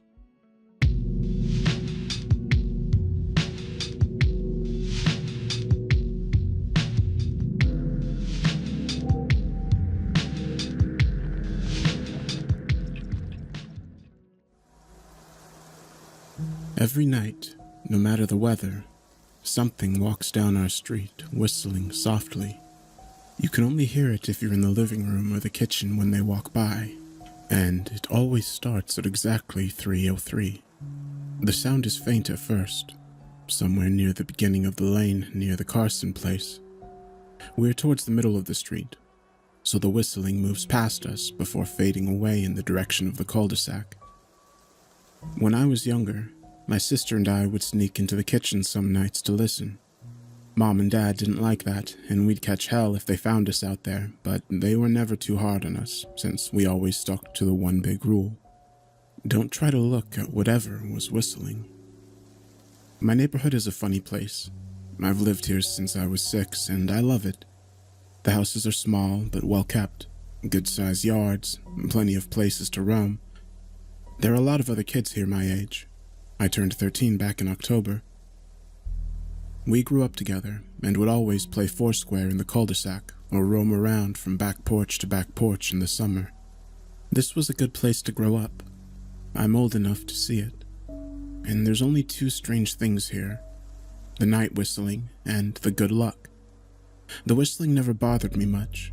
Like I said, I couldn't even hear it from my bedroom, but Mom and Dad don't like talking about it, so I stopped asking questions. My dad is a strong guy, tall and calm. He has an accent since he moved to the US as a kid. His family, my grandparents, they're from the islands. That's what they call it. My dad, the only time he isn't calm is if the whistler comes up. He talks a little quicker then, eyes move faster, and he tells us not to think about it too much and to always remember the one rule. The big rule. Don't try to look outside when the whistler goes past. Not that we could look even if we wanted. See, there are shutters on the inside of every window, thick pieces of heavy canvas that pull down from the top and latch to the bottom of the window frame. Each latch even has a small lock about the size of what you'd find on a diary. My dad locks those shutters every night before we all go to bed and keeps the key in his room. My mom, I don't know what she thinks about the whistling. I've seen her out in the living room before after 3:03. When the sound starts, I could see her if I cracked my door open just an inch to peek. She's not out there often. At least, I haven't caught her much. But once or twice a month, I think she sits out there on the big red couch just listening. The whistler has the same tune every night.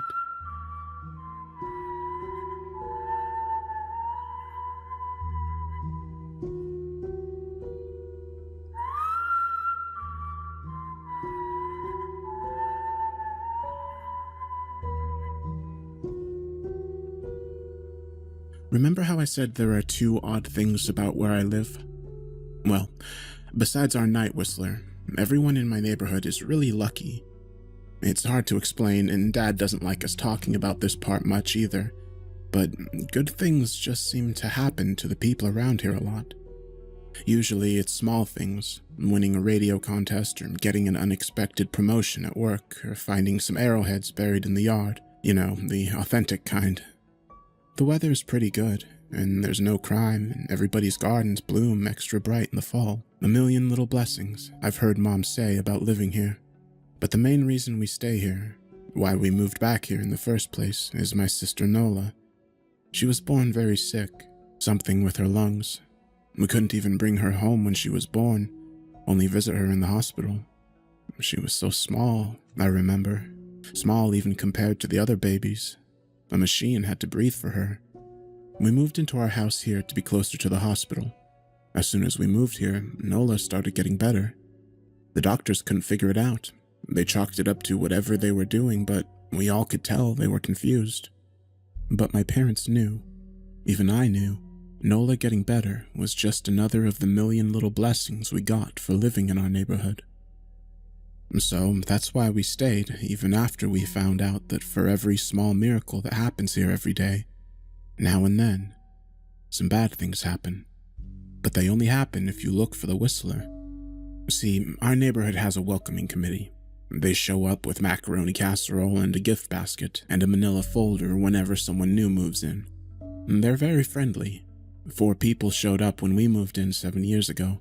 The committee made small talk, gave me a Snickers bar, and took turns holding Nola. It was her first week out of the hospital, so they were extra careful. Then the committee asked to speak to my parents in private, so I was sent to my room, where I still managed to hear nearly every word. The welcoming committee told my parents about how nice the neighborhood was. Really exceptionally hard to explain kind of nice. And then they told my parents about the even harder to explain whistling that happened every morning at 3:03 and ended at the tick of 3:05. The group, our new neighbors, warned my parents that the whistling was quiet, would never harm or hurt us as long as we didn't look for what was making the sound. This part they stressed, and I pushed my ear into the door, straining to hear them. People who went looking for the whistler had their luck change, sometimes tragically. A black cloud would hang over anyone that looked. Anything that could go wrong would.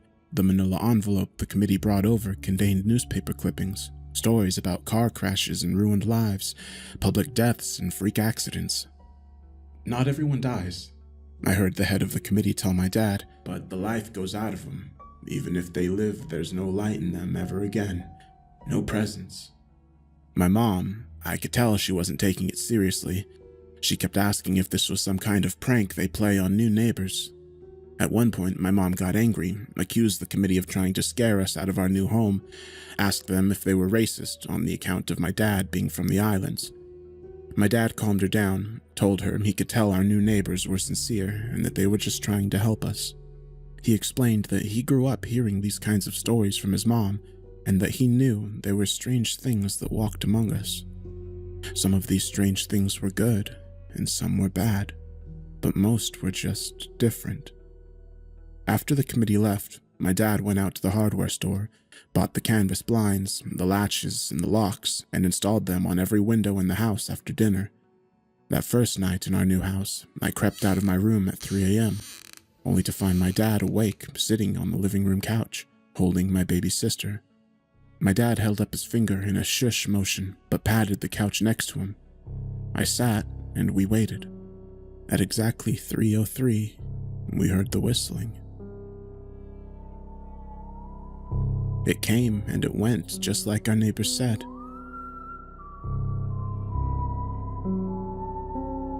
The whistling returns each night, and we never look, and we enjoy our million little blessings every day.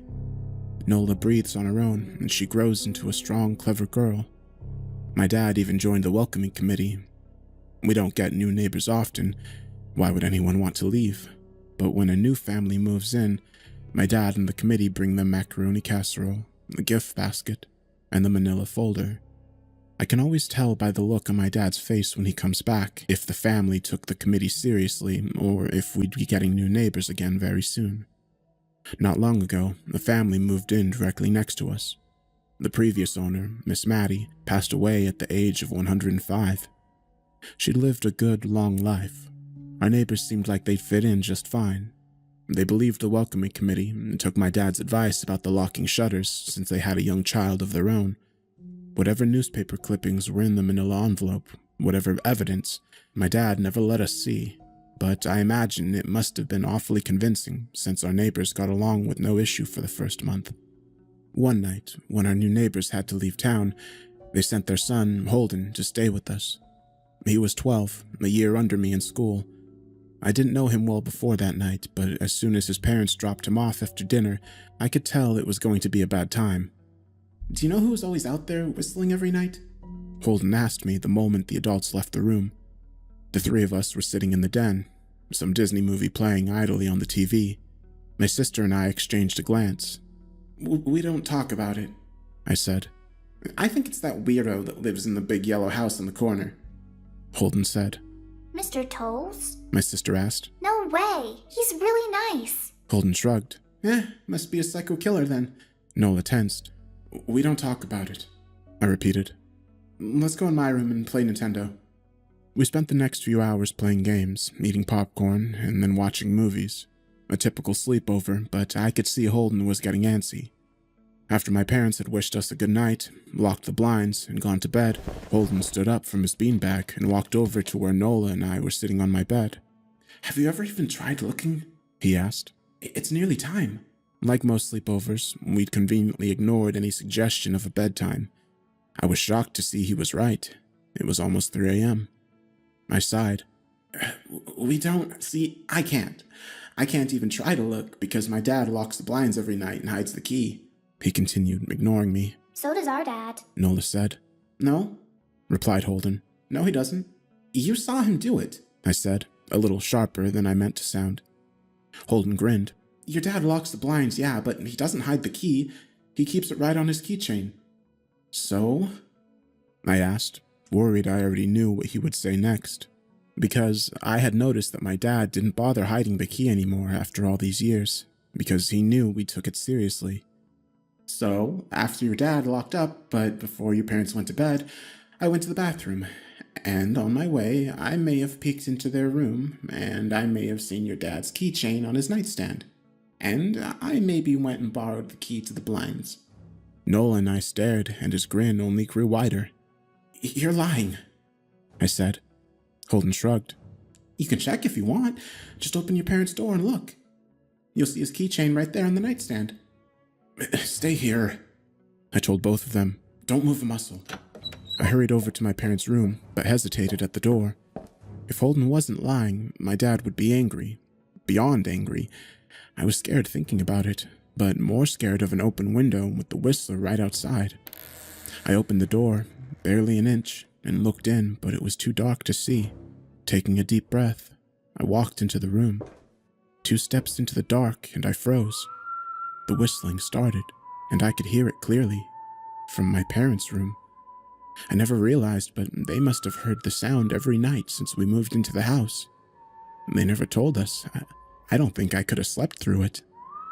I stood there, listening to the whistling come closer.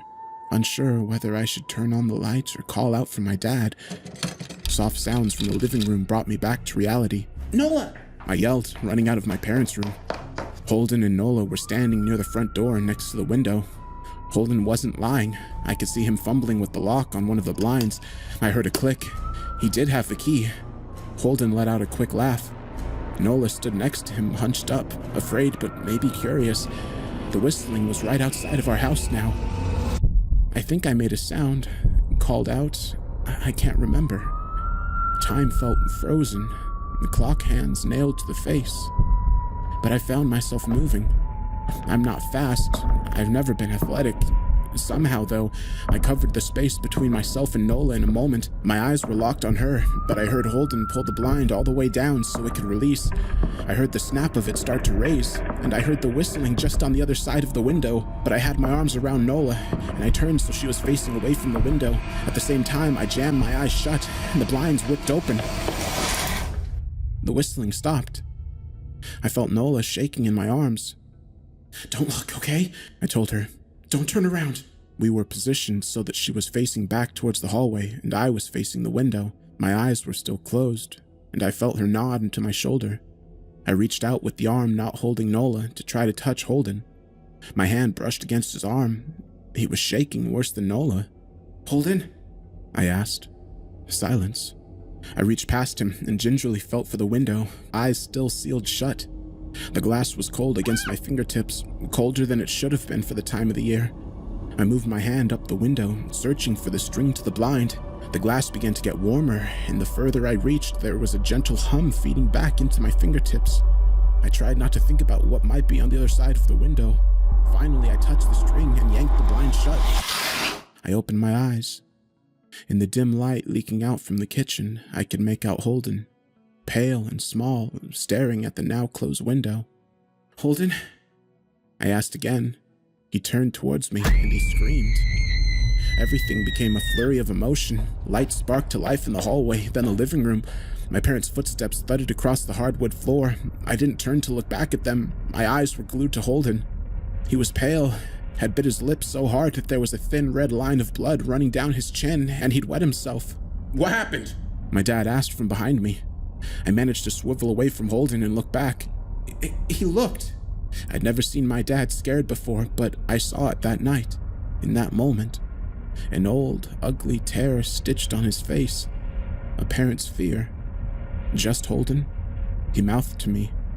I nodded yes. My dad let out a sigh. He looked so relieved I nearly expected him to cheer. But then he turned to Holden and my dad's face changed. I wondered if he felt bad for feeling good that Holden was the only one that looked. There was a knock at the door. We all froze. Holden whimpered. "Don't answer it," my mom said. She stood at the threshold of the hall. I always thought she was a skeptic and just humored my dad about the window and the whistler, but that night, we were all believers. I noticed that both my parents held baseball bats they must have taken from their bedroom. The knock came again, a little louder this time. "Please don't open the door," Holden whispered. My dad walked over to him and hugged him close. "We won't," my dad promised, still holding his bat. "Nothing is coming in here tonight." This time the knocking was loud enough to rattle the door. Holden screamed again, and Nola clutched her arms around my neck. My mom came over and knelt down next to us, wrapping my sister and me close. "Call the police," my mom whispered to my dad. The knocking instantly stopped. My dad looked over his shoulder at us. "Do you think—" He was cut off by frantic knocking that trailed off to a polite, "Call the police," something said from the other side of the door. The voice from outside sounded exactly like my mom, like a parrot repeating the words back to her. "Call the police." My mom pulled us closer. "Call the police. Please stop." I heard her whisper to herself. "I don't think calling them will help," my dad said. "How will we know when they're the ones at the door?" The knocking came back harder than before. The door shook, then it stopped. After a long moment, I heard the knocking again, but it was coming from our back door. We all turned around towards the back door, but the knocking immediately returned to the front door. Front to back, back to front. Loud, then quiet, then loud again. Suddenly, the sound was coming from both doors at once. Big, heavy blows like a sledgehammer. Then something started rapping against all the windows in the house, and then the walls. It was like we were living inside a drum with a dozen people trying to play it at once. Or we were a turtle and something was attempting to claw us out of our shell. "Stop!" Holden yelled. The knocking died. "I won't tell," Holden said, staring at the door. "I promise I won't tell anyone what I saw. Just please go away." We waited for nearly a minute, and then we heard it. A soft tap coming from the window Holden had looked through earlier. Holden started to cry, sobbing like a prisoner watching gallows being built outside their cell. My dad held him, brushing his hair, but never lied to him, never told him things would be okay. The tapping at the window went on for the rest of the night. We huddled together in the living room for I don't know how long. Eventually, my mom tried to take us kids into my room while my dad stayed to watch the door. But the second we moved into my bedroom, the knocking came back, so loud it was impossible to ignore. I was afraid the door couldn't take it. We went back into the living room and the knocking stopped. Only the tap on the window remained. None of us slept that night. The tapping stopped at around 7 a.m. That's about the time the sun comes up. We waited for another 2 hours before my dad opened the blinds from one window. He made us all go back to my parents' bedroom. I heard him open the door and then come back in. "Okay," he told us. "It's done." Holden's parents came back around lunchtime. My mom and dad walked Holden over to his house and they all went inside for quite a while. Nola and I watched from the window. She stuck to me the whole day, right at my side, sometimes holding my hand. When my parents came back, they looked grim, but wouldn't tell us what they said to Holden's family. It was a Sunday, so we all spent the day together, ordered pizza, and watched movies. That night, everyone slept in my room. Nola and my mom in the bed with me, my dad in the chair he'd pulled over. There was no knocking that night, or any night since. We didn't see much of Holden or his parents for the rest of that week, but by Tuesday, there was a moving truck in their driveway. Nola and I watched them packing up the whole afternoon after school. What sticks with me most is how tired Holden and his parents looked. All three had the same pallor, grim mouths, and lightless eyes. Even from across the street, I could tell something was very wrong. Holden and his family were gone before sunset. I remember what the original welcoming committee said to my parents when we moved in. Not everyone who looks at the Whistler dies, but even those that live have the light go out of them, and the rest of their lives are full of misfortune. A million little tragedies. I think Holden's parents must have looked, either to comfort him if they didn't believe, or share the burden if they did.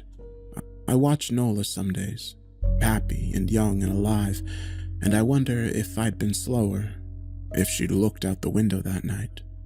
Would I have looked too? To comfort her, to share that burden. I'm glad I don't have to find out. It's been 2 months since the night Holden stayed here. We still live in that house, in that neighborhood. We still hear our Whistler walking past every night.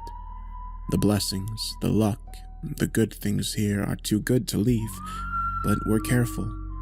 We don't have friends over to spend the night anymore, and my dad hides the key to the blinds very, very well. Not that I've gone looking. Some things you just don't need to look for.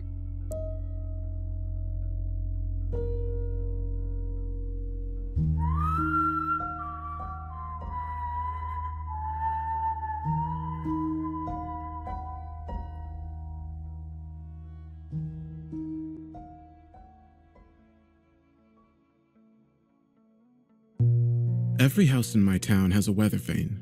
All of the stores and buildings and the library too. We learned to watch the vanes carefully when we were out. If the arrows started to point towards the west, you went inside. It didn't matter if you were at home or the park or walking down Main Street.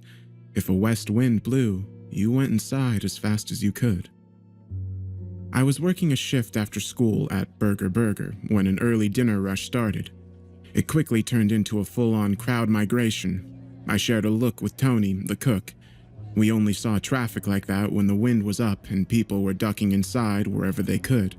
Tony and I both turned to Rosanna. She was already wiping the chalkboard over the counter clean. In big clean letters she wrote, "West Wind Happy Hour, everything 50% off." The orders came rolling in, so I stopped wiping down tables and went to help Rosanna with customers. Everybody was chatty and energized. It had been more than 3 months since the last real west wind. We'd seen little breezes that sent people scurrying for a few minutes, but nothing like the gale that was building up outside. A copse of pines that lined one side of the parking lot were all bending in supplication to the wind, branches bowing and trembling. The sky was beginning to darken, cloud cover rolling in like a gray tarp. Swings were even whipping back and forth at the park across the street. "It looks like a big one today," Tony said, laying another line of burgers on the grill. I could hear the meat sizzle above the rumble of conversation. There were at least 24 people packed into the small restaurant. The booths and tables were filled, and several customers were just standing in front of the big bay windows, sipping milkshakes and watching the storm. Rosanna scooted past me to get change from the register. Our arms touched, and I felt a little electric rush connect my throat and stomach. Rosanna with her black hair and blue eyes. Rosanna with that smirk that could destroy a rude customer in a second. Are you okay, Ross? She asked. You're staring. Just had a mental checkout for a second. Sorry. Rosanna rolled her eyes.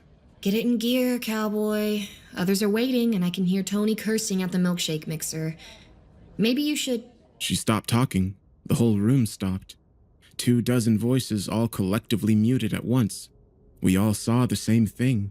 There was a car on the road driving slowly past the diner. They were outside, and the west wind was only getting nastier. "Christ," Tony whispered. "I don't think they know."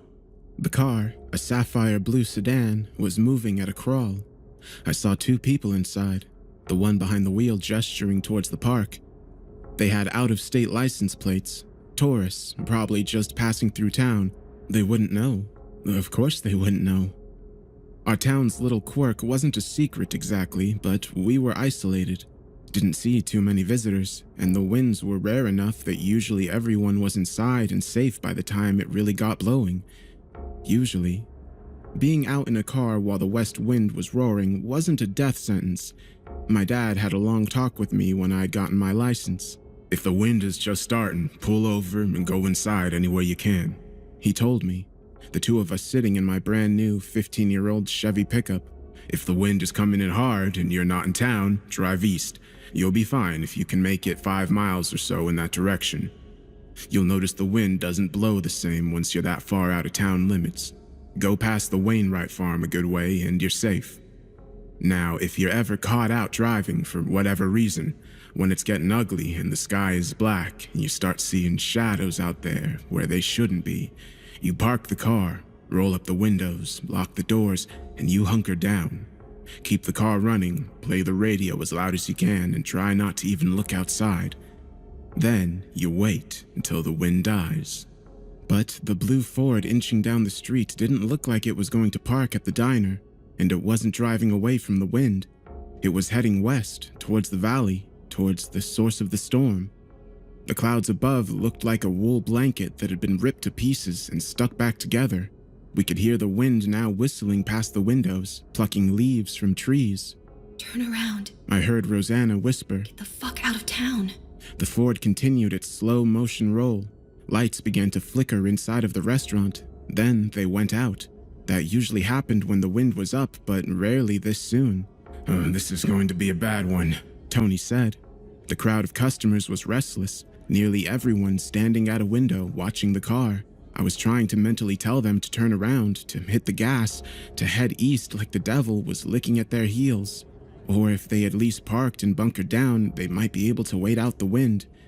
The Ford slowed to a stop next to the park, and for a brief moment, I wondered if telepathy was real. Then the driver's door opened. Someone in the diner gasped, and a few started to murmur. "Close the door, close the door, close the fucking door," Tony whispered, coming out of the kitchen to stand with Rosanna and me behind the counter. "Can we signal them?" Rosanna asked. "Someone could open the door and..." "Fuck that," one of the customers said. I recognized him as John something or other who delivered our mail. The Ford's driver got out, one arm raised to shield his face from the wind. He was short, gray-haired, and the woman who stepped out of the passenger side of the car was much the same. They stood together, looking out into the park. The sky was a dark bruise of clouds, and the wind was somewhere between howl and roar, though there was no rain. Still, shitty conditions for a day at the park. I turned to Rosanna. "What do you think they're doing? Why do you think they got out of the car?" She bit her lip. I think they seem like they're looking for something. The couple began to walk away from the car towards the park. Rosanna was practically vibrating next to me, knuckles white as she clenched the countertop. She glanced up at me with those blue eyes again, and I knew whatever she asked, I'd agree. We have to help them. There's still time. A gust of wind made the building creak. I wasn't so sure. Please, we can't just watch. She didn't wait for my answer. Rosanna cut through the crowd. They were all watching her. By the time she reached the door, there was a wide, empty space around her. Empty, except for me. I was a little surprised at how quickly I followed her. Rosanna's hand was shaking, and it took her a moment to touch the push bar. You've got my back, she whispered without looking. Always, I said, barely fighting off the urge to wet my pants and run. Rosanna took a breath and opened the door. The sound of the wind instantly went from a whistle to a shriek. I hardly noticed due to the smell, though. It was vicious, a wet animal odor that made my eyes water and throat tighten. Someone behind me threw up. The scent was part fungal rot, part waste, thick and invasive. I'd smelled it before when I'd gotten caught out in an early west wind, but the odor was never as strong as it was then. Bent over, almost in half, gagging, I reached out to close the door. I stopped. Rosanna was already 2 steps outside. She pulled her apron up to cover her nose and mouth. The wind whipped the bottom of it, her hair, and tried to knock her over as she crossed the parking lot, but Rosanna kept moving. Okay, shit. Okay, I said, following her out into the storm. The wind was so much colder than I'd expected. Goddamn near Arctic. It bit and tore away any body heat. By the time I caught up to Rosanna, I was shivering and numb.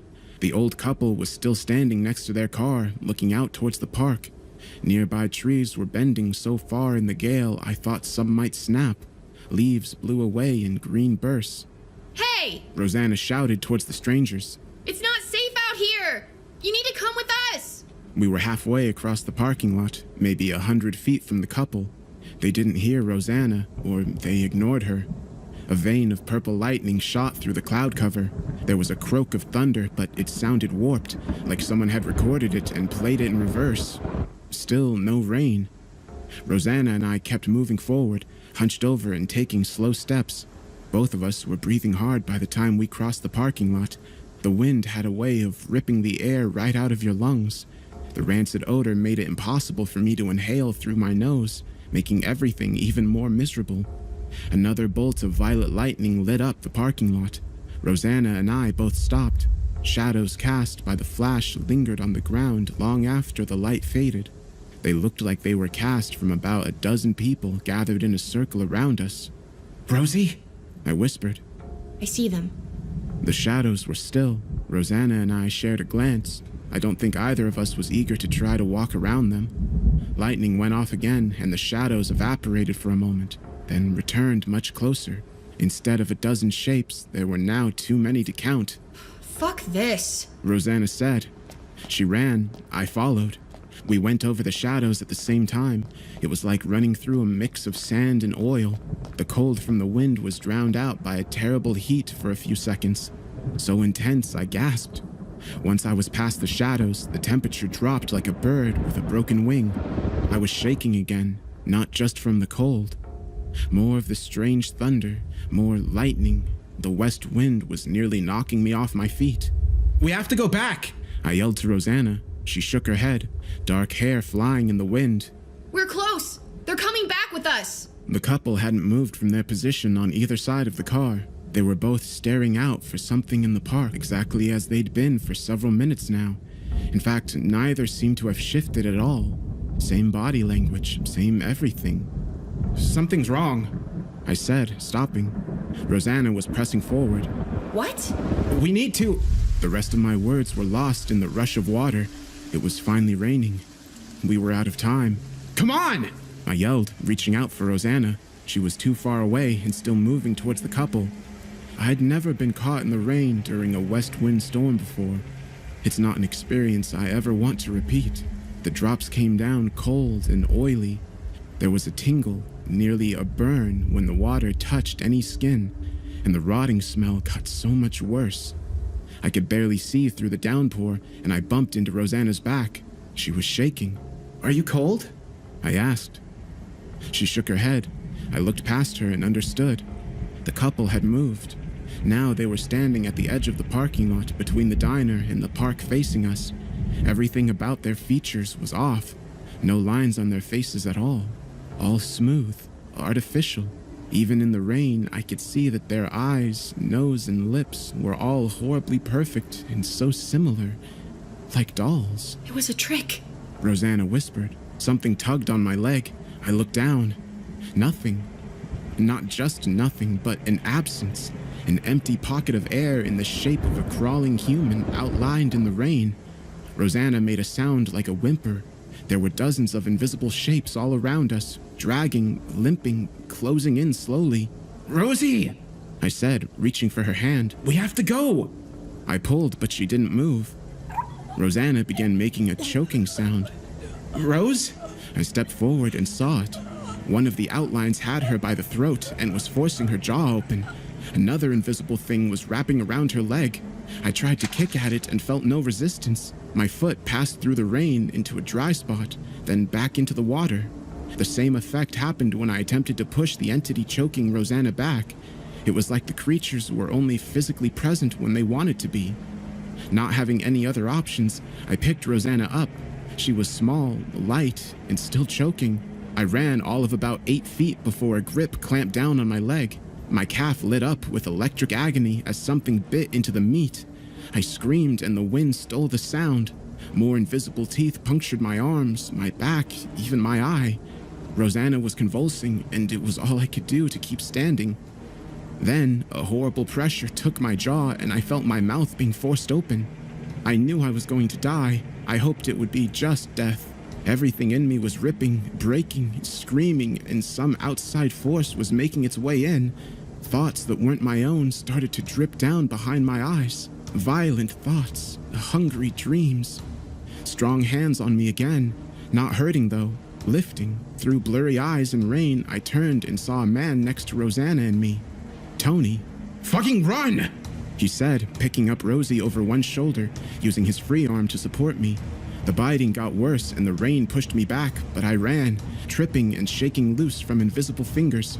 I moved as fast as I could.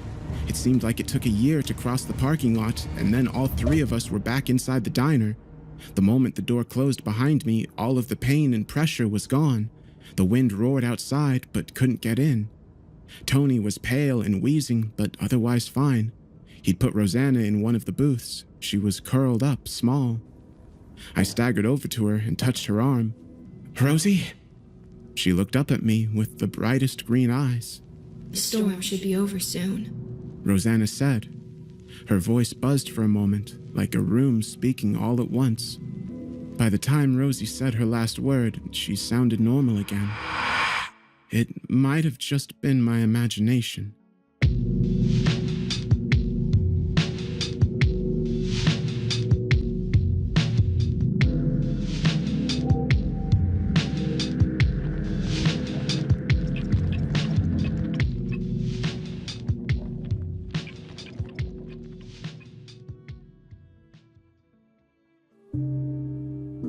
I moved to a new town about a year ago.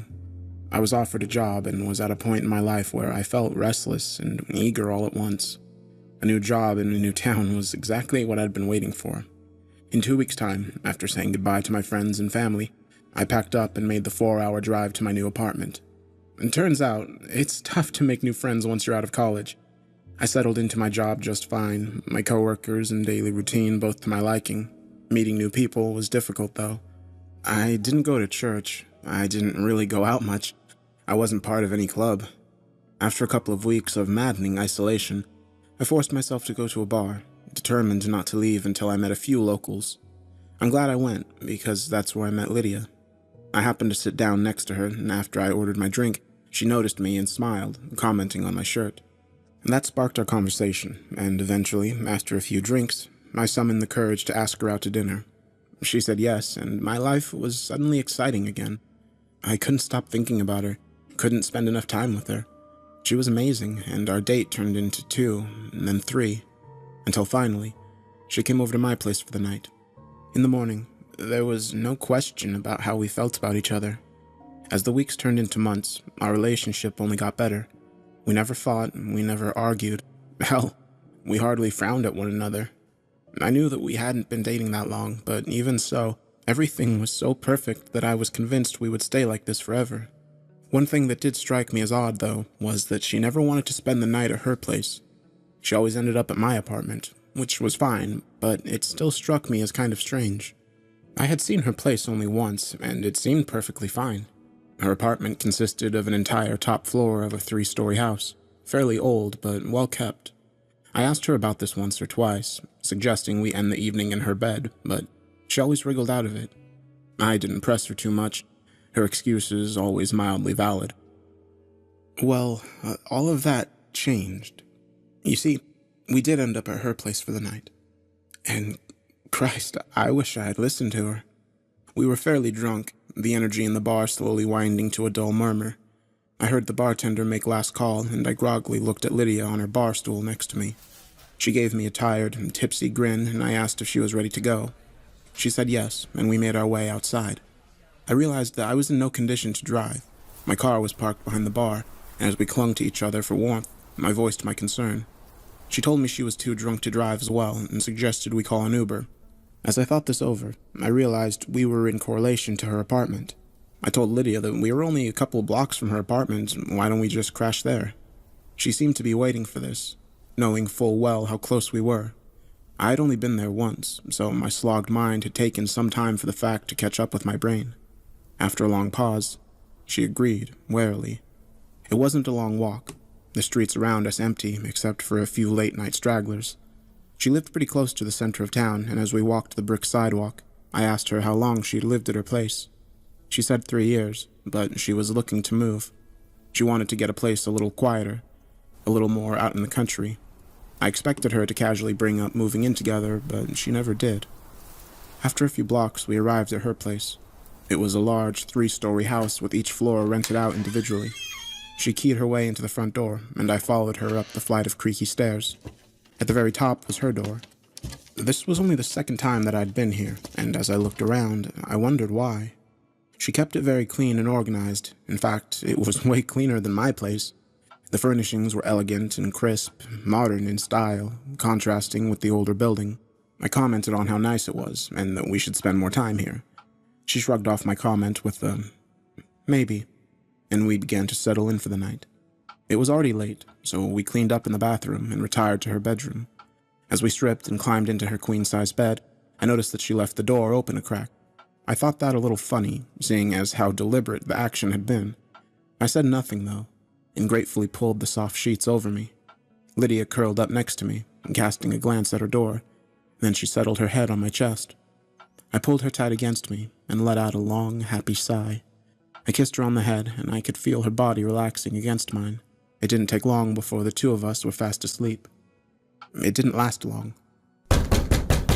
I was jolted awake as someone pounded on the front door of her apartment.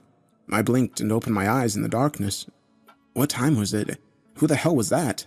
I reached over to the nightstand and checked my phone. It was 3:30 a.m. Way too late for someone to be stopping by unannounced. I went to sit up, but Lydia clutched my body, her hands trembling against my shoulders. I looked down at her, confused as to why she wasn't letting me up. I asked her who was at the door.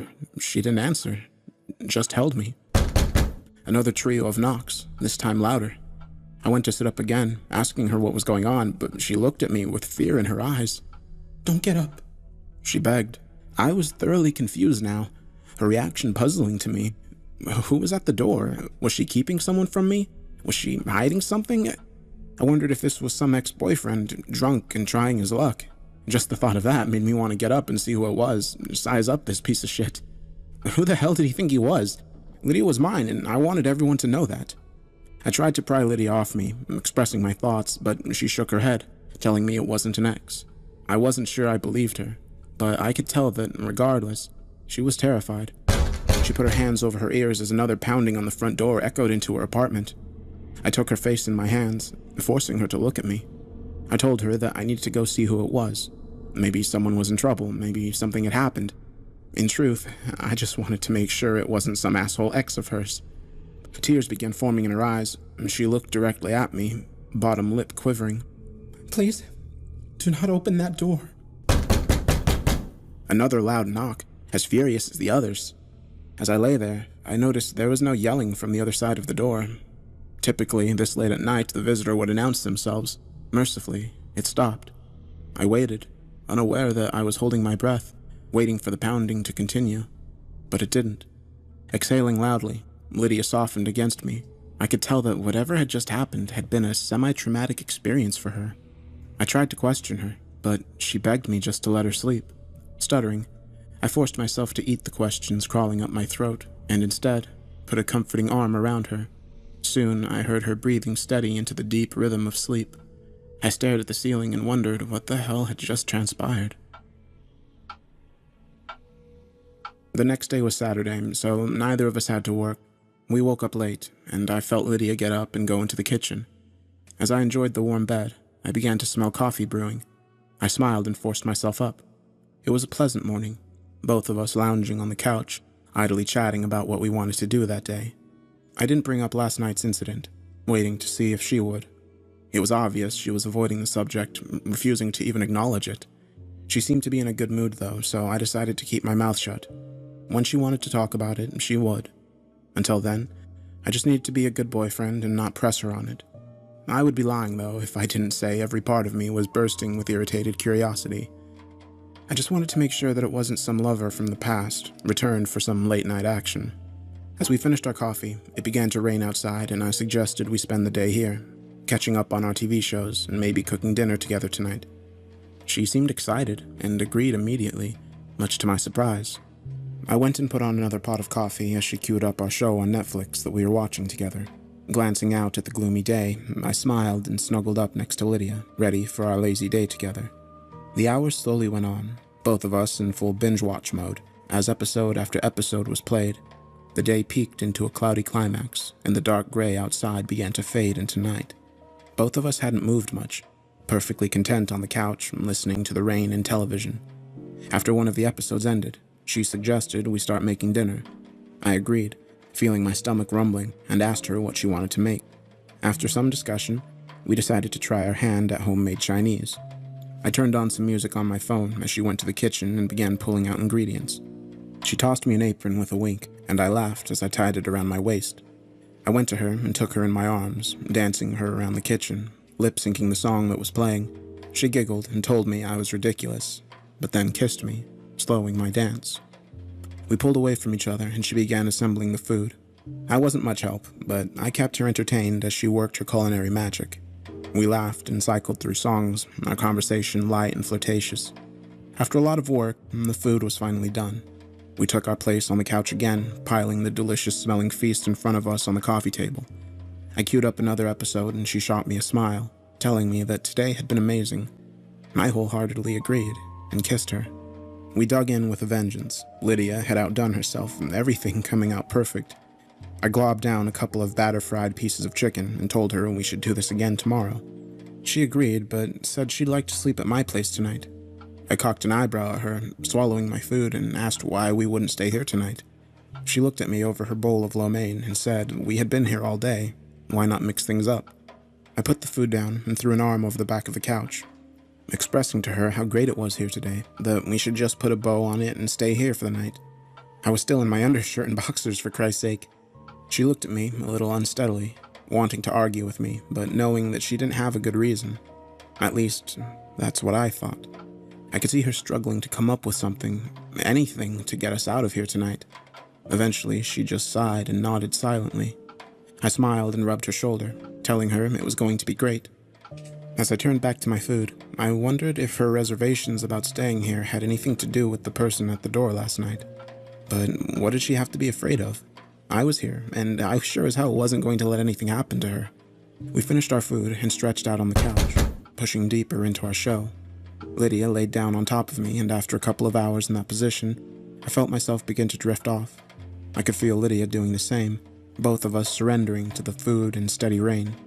Together, they gently lulled us to sleep. I startled awake as someone pounded on the front door. Lydia sprang up on top of me, her knees thudding into my ribs. I let out an oomph as my side spiked in pain, but she slammed her open palm down over my mouth, silencing me. Her eyes were wide and terrified, all traces of sleep gone from her face. I looked up at her, waiting for her to say something. Instead, she cowered down into me as another series of loud knocks came from her door. This is insane, I thought. Someone is clearly terrorizing my girlfriend, and she's been too embarrassed or ashamed to tell me about it. I forced both of us up into a sitting position. Despite her frantic efforts to keep me in place, I whispered to her that I was going to answer the door and put a stop to this. I told her that someone was stalking her, and that after I confronted the person, I was going to call the police and put an end to it. She shook her head wildly, tears budding in her eyes. She told me that it wouldn't do any good. The police couldn't help. She tried to pull me back down on the couch, but I shook her off. Another round of pounding on the door. I told her I was going to answer it unless she told me what was going on. She bit her lip, huddled on the couch, horror stretching her face. She said I couldn't answer the door, begged me in hushed whispers to just wait until they went away. Who is it? You have to tell me, I said in a soft growl, leaning close to her. She looked up into my eyes, tears straining her cheeks, and whispered, "It's the devil." The way she said it sent a chill down my spine. What? What did she mean by that? 3 long knocks shook the frame of the door. I looked at my phone and saw it was a little after 3 in the morning. For a moment, I was completely frozen with indecision. I wanted to protect my girlfriend and confront this head on, but the way she was looking at me, begging to just leave it alone, tore my mind in the other direction. Finally, I made an impulse move, taking 3 long strides to the door as more pounding erupted from the other side. Seeing me, realizing what I was doing, Lydia leapt from the couch, screaming not to open the door, her eyes bulging from their sockets. As my hand found the doorknob, Lydia sprang towards me, still screaming, grabbed my arm, jerking me back from the door. It was too late. I had turned the handle and the door popped open a crack, letting in an empty darkness. But there was something in that darkness. Lydia shrieked and tightened her grip on me, dragging me backwards into the bedroom. Her face swelling with absolute terror, she shoved me into the bedroom, screaming at me, her voice cracking. Just before she slammed the door shut, I saw something walk into the apartment, dragging shadows behind it. Lydia locked the bedroom door and leaned against it, sweating and breathing heavily. She looked at me, and I saw fear in her eyes that I didn't know existed. She met my gaze and slowly shook her head, unable to believe what I had done, panic dripping from every pore. I didn't know what to say. Stunned by her reaction and terror, I stood by the bed, slightly shaken and confused. Something knocked hard on the bedroom door. Lydia let out a little shriek and then quickly covered her mouth. She squeezed her eyes shut, and I heard her praying quietly. I didn't know what to do. I stood there stupidly, mouth agape. Someone was in the apartment. I had seen him come in. Reality was slowly sinking in, pushing aside the confusion and filling me with the icy cold of fear. Someone had walked into her apartment and was now pounding on the bedroom door. I swallowed hard, that icy fear tickling my stomach. We could be in serious danger. I needed to call the police, but both of our cell phones were by the couch, discarded where we'd fallen asleep. I had to do something. I needed to try to take control of this. I took a deep breath and stepped forward, taking Lydia by the shoulders and moving her away from the door. She fought me for a second until I reassured her I wasn't going to open it. Another sharp rasp on the door. Heart racing, I pressed my ear against the wood. I didn't hear a sound between the knocks, not even breathing. Summoning my courage, I cleared my throat and asked who they were and what they wanted. A pause. I jerked back as another assault on the door rattled the hinges. I stared at Lydia, looking for guidance, hoping she had an answer to this madness. Every second that passed, I felt increasingly scared, the gravity of our position sinking deeper and deeper into my mind. It's the devil. I shook my head, disregarding the thought. That was ridiculous. An impossibility I wasn't going to humor. And yet, I felt something on the other side of the door. I couldn't explain it, but it was this feeling, this weight, like there was a black hole sucking me through the wood. I suddenly heard movement from the other side, and I pressed my ear against the door once again.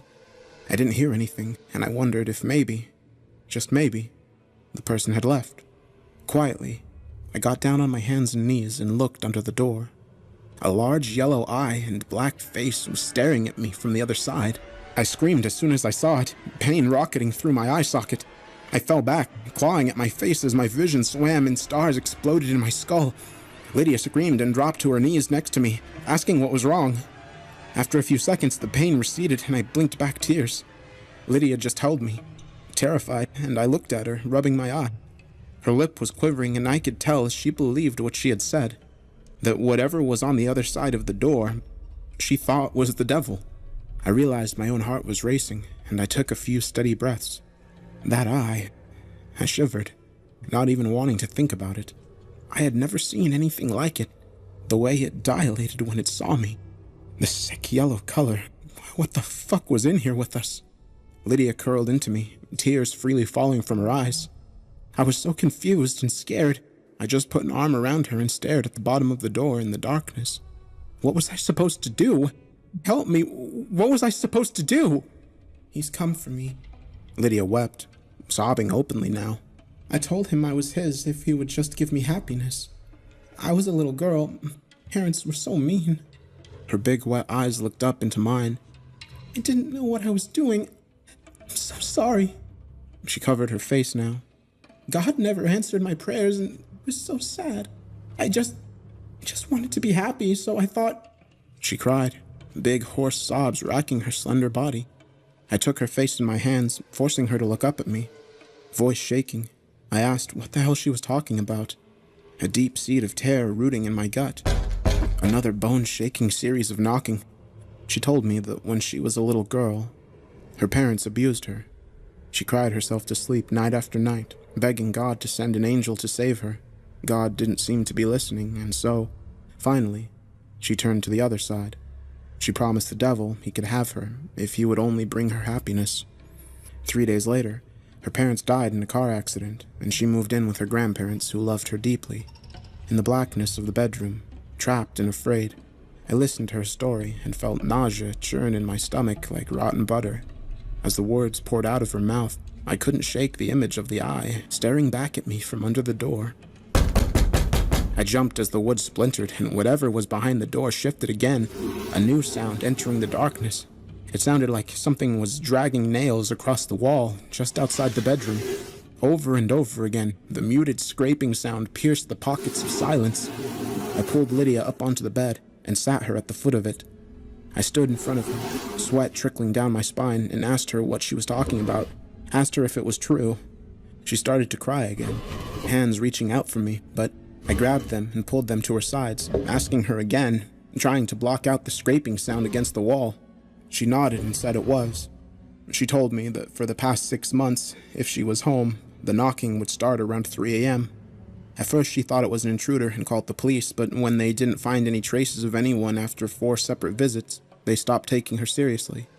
Eventually, about 2 weeks in, she said that she remembered the deal she had made when she was a little girl. She remembered who she had made it with. I didn't know it would be this soon, she croaked, looking up at me, her face stained with tears. I shot a nervous glance at the door as the scraping sound was followed by more pounding. I forced myself to breathe. If what she was saying was true, why doesn't it just come in?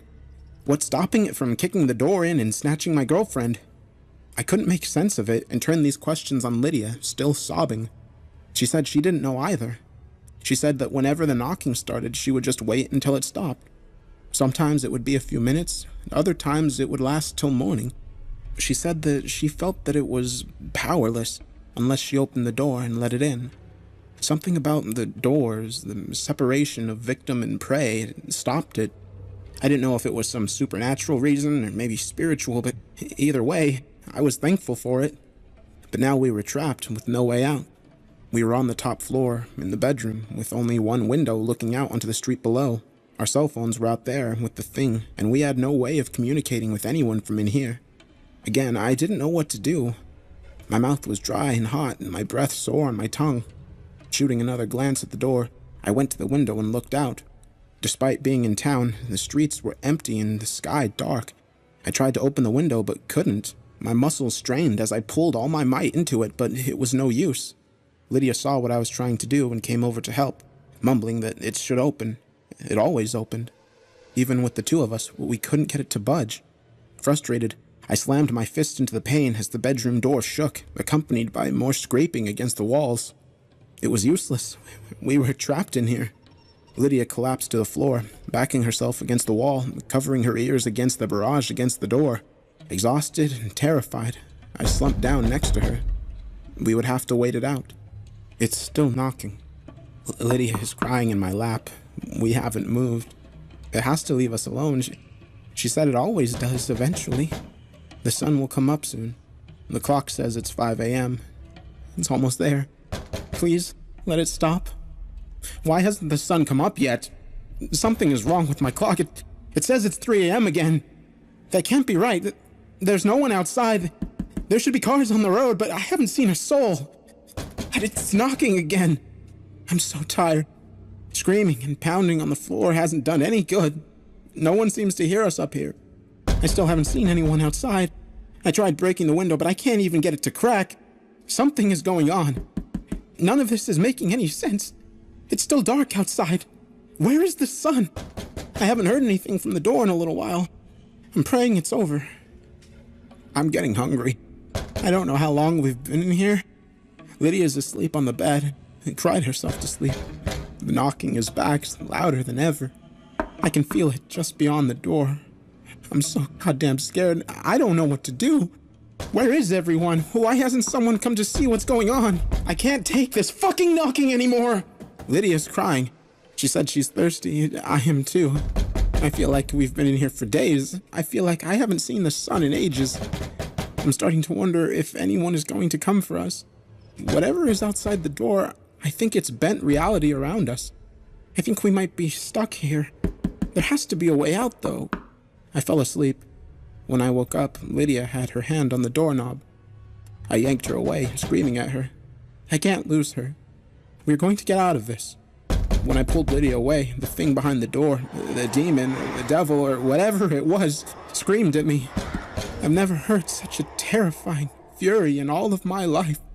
God, please help us. Please. Lydia is getting sick.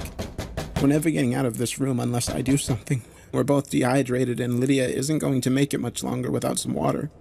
It's knocking, each blow crushing into my skull like a drill. Where is everyone? The clock still says 3 a.m. If there is a God, he can't see us in here. Fuck this. We're dying. I need to do something. Lydia has been lying on the bed for hours. I don't remember the last time I saw her move. I should check on her, but I'm so tired. The knocking is constant now. It hasn't stopped in hours. I think I'm going insane. This is it. Lydia needs medical attention and she's going to die within the day. It's still dark out. The clock still says 3 a.m.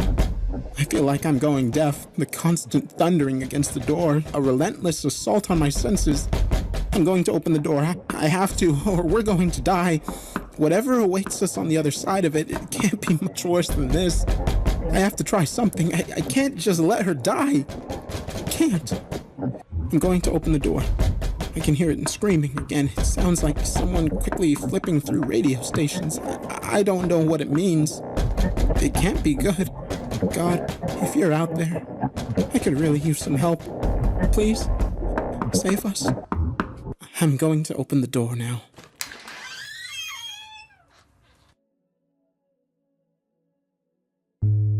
I had the strangest roommate in my freshman year of college. Despite being otherwise normal and even a bit shy, Eddie would, every so often, become frantically possessed by a sudden, overwhelming need to lock the door. It didn't matter which door either. Wherever he was when the fit came upon him, he would leap up, run to the closest entrance, and lock it. People who stood in his way were screamed at. Anyone who tried to stop him would get attacked. He became a ranting, sweating madman until his mysterious sense of vulnerability passed. But the moment it was gone, he would apologize profusely, sink timidly into himself, and scurry away embarrassed. For that reason, it was hard to hate him. But it became a little easier to despise him each time I returned home to find myself locked out. Similarly, each time I brought him to a party and he had one of his episodes, I inevitably lost potential romantic interests and friends because I was roommates with that Eddie guy. Halfway through the year, after the third almost girlfriend ghosted me because he scared the shit out of her, I put in for a dorm room transfer and washed my hands of the poor guy. That was almost 7 years ago now, so when Eddie messaged me on social media and said he was in town and had run into some travel issues, I decided to give him another shot. I'd always felt sort of bad about how I'd treated him in the end, so I drove half an hour out to his broken down car and picked him up around 1 in the morning on a normal Wednesday night 3 weeks ago. I remember pulling up to the edge of a high cliffside road to see a skinny silhouette waving at me. He was leaner than I remembered, and somewhat more in shape. My headlights illuminated him fully. I saw his face glisten and I laughed. That was Eddie, all right. Sweat was sort of his hallmark. He hefted a duffel bag and ran up to my passenger side before fiddling with the door handle repeatedly. "Don't pull it when I'm unlocking it," I told him. He waited a tick. I pushed the button and he tried the handle at the same time. Oops. "Wait," I said again, hitting unlock as I did so. "Okay, now." He finally got the door open and clambered in with a nervous laugh. "Sorry, man." His long legs folded up a bit as he got situated, and I could see his exposed ankles. "Thanks for picking me up." I shrugged. No problem at all. "Do you know what's wrong with it?" "Yeah, the alternator's been having trouble. I think the cold weather finally did her in." "Cool." I gave a slight cough to clear my throat, and we drove in awkward silence until he brought up a joke from the past. Just like that, we slipped into that first semester 7 years before, with all its new experiences, hilarious misadventures, and surprise pressures. By the time we reached my place, I'd remembered the good things about him, and I was glad I decided to help him out. On the way, I pointed to the couch. "That's probably the best spot in the apartment. I'm trying to save money these days, so the place is pretty small." "Rent these days, eh?" he asked before placing his duffel bag down and sitting carefully on the couch to evaluate his softness. "This'll do fine. I can't thank you enough. I'll get out of your hair in the morning as soon as the repair shop's open." "No problem at all, Eddie. Well, actually, I go by Ed now." Good for him. He'd definitely grown as a person from the socially fearful outcast I remembered. I grinned. "No problem at all, Ed." I went to bed back in my room without a single worry. It seemed like his issue had been resolved by maturity or medication, and who was I to judge someone for troubles beyond their control? That was in the past. Of course, I was completely wrong. Around 4 in the morning, I awoke to get up to get a glass of water from the kitchen. I knew my own apartment, so my footsteps were pretty much silent, but Eddie still sighed and stirred on the couch as if something was bothering him. I stood by the fridge, glass in hand, as he whimpered, struggled, and then leapt up. In a mad dash, he ran to my front door and slammed the deadbolt. He gave out a deep breath of relief and remained there with his head down while I tried to figure out the best way to let him know I was present. Well, if he was having a fit, there was no good way to do this. "Ed?" He seized up mightily, gasped in as much air as his lungs could hold, and then slowly turned around. His face was obscured in dimness, since the only light came from the various red or green pinpoints on the television and microwave, but I could tell he was sweating profusely. After a long moment, he managed to breathe again. Finally, he said, "Oh, hey, I didn't see you there." "Yeah." I put my glass down on the counter. "You alright, dude?" He meant his laugh to sound nonchalant, but it just came out nervous and high-strung. "It's the same old, same old. You know how it is." I went around the counter and approached him.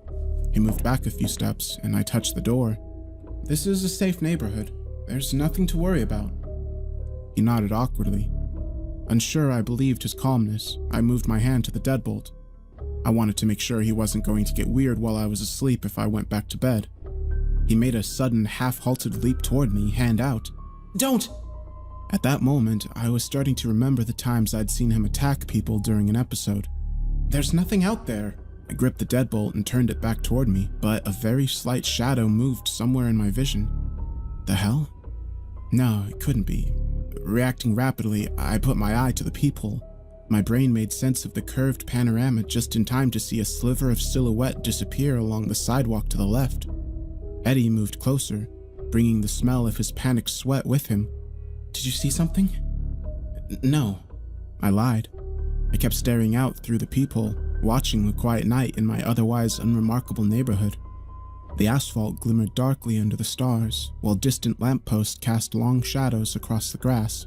Remind me again, what suddenly makes you want to lock the door? Now that I wasn't actively trying to unlock it, he seemed slightly less manic. I never told you because I thought you were starting to hate me, but when I was 8 years old, I had a sudden feeling that I should lock the door. I didn't, and he shivered. Some men broke in a moment later and robbed us. I frowned at his glistening shadowed face. Jesus, was anyone hurt? He nodded between audible breaths. My mom, Another 3 breaths passed in the otherwise silent darkness. She didn't make it. Damn. I didn't know what else to say. Just, damn. No wonder. No wonder? Before I could elaborate, the sound of something skittering outside reached us. He turned and listened in one rapid motion like a startled animal, and I had to admit I was none too calm either. Still, I couldn't risk amping up his anxiety. I did want to sleep again at some point. He whispered, "Where was that?" It sounded like it came from the back. I whispered too. "I'm sure it's nothing. Let's go." I led the way and crept through my apartment. He made sure to mimic my steps, but he was still louder than me, and I nearly winced at every creak. By the time we entered my bedroom and reached a rear window, my nerves were raw. The window was fitted with stops that prevented it from opening all the way. I usually left it open for the breeze, even in the winter. We sat in total darkness in front of that thin rectangle of cool air, looking and listening. Have you ever actually listened to the sound of the city at night? What I'd gotten used to as silence was actually anything but. Soft wind stirred a rustling in the nearby trees. A train blew a horn in the unknown distance. A dog barked twice, and briefly an ambulance siren trekked across the horizon. Under it all, a constant low haunting wail emanated from across the world from the nearby highway. I'd always hated that sound whenever I'd accidentally become aware of it because I thought it sounded like 1,000 ghosts screaming from very far away. But I wasn't about to tell Eddie that. It was about that time that my gaze landed upon something among the trees. When I'd first seen the closely bunched collection of white pinpoints, I just assumed they were reflections from somewhere. Now, though, as I watched them carefully, I was nearly certain I was seeing them rotate upward. It was as if someone was spinning a wheel of lights whose narrow side was facing us. From the size of the distance, the wheel must have been 2 or 3 feet in diameter. I whispered, "What is that?" After finding it with help from my pointing finger, Eddie's stare deepened. I've never seen anything like that. What could it possibly be? I couldn't make sense of it. While I watched, it grew slightly dimmer, then slightly brighter. It's definitely casting light around it. I think I saw some leaves above it. Is it changing? Eddie clutched my wrist as he stared at those strange, upwheeling lights. Is it getting bigger? I couldn't be sure, but how could it be getting bigger unless... Jumping up, I placed my fingers on either side of the window and brought it down swiftly and quietly. Then I turned the latch and locked it before pulling the nearby cord and sliding the blinds down. Whatever it is, we're secure in here. We'll be fine. It's probably just some kids playing with light toys or something. He sighed and opened his mouth to speak, but a visible change came over the silhouetted contours of his head. An instant later, he leapt over and slammed my bedroom door shut. The boom echoed loudly in my ears. I demanded to know what he was doing as he locked my door. Eddie turned around and put his back to it. I could tell he was wild-eyed from the way he whispered, "Be quiet. It's in your apartment." The adrenaline spike from the slammed door made me a little angrier than I wanted to be. "What? What's in my apartment?" His frantic whisper was nearly a hiss. "I don't know. I just know that we have to keep this door locked." I was fuming, but if I spoke, I would have said something I regretted. So we stood there in the dark for a solid few minutes. I began to calm down as those minutes passed, and once I was in control again, I opened my mouth to whisper, "Hey, I'm sorry, The floor creaked outside my bedroom door. I froze. Eddie backed away from the door and faced it alongside me. It was nothing but a dark rectangle in front of us, but I stared at it for any hint of motion or change. The crazy thing was, I had no idea what I was even looking or listening for. What could possibly have been out there? Not only had we left the front door locked, there had been no sound of entry, forced or otherwise. If there was something or someone out there, how had they gotten in? Dim light began to move across the walls of my room. I waited for the sound of a passing car, but none came. As we watched the door, bright light began to roll upwards around us, again as if someone was spinning some sort of lit wheel. It didn't take long for us to realize that whatever we'd seen in the distance outside was growing closer to the window. Beyond the blinds, something was coming nearer, but neither of us dared look away from my bedroom door for even an instant. Then I saw it. Between moving lines of shadow and light, I could have sworn my door handle had changed angles. I backed away. A look at the blinds showed definite lights spinning closer, as if they were right outside the window and about to come up against it. Grabbing Eddie by the shoulder, I pulled him with me into the tiny one-person bathroom. He closed and locked the door the instant we were inside. My heart was hammering in my chest to the point of actual pain. Grunting my whisper, I asked, "What the hell is happening?" He shook his head. I have no idea." "Are you sure?" I asked him, squeezing his wrists. "This all started with that robbery and attack on your mom, right?" "No," he whispered back. My bathroom door was flush to the outside carpet, but hints of rotating light began to appear beneath, as if that insane, impossible wheel had somehow entered the room without opening or breaking the window. None of this made sense. "It has to be you somehow."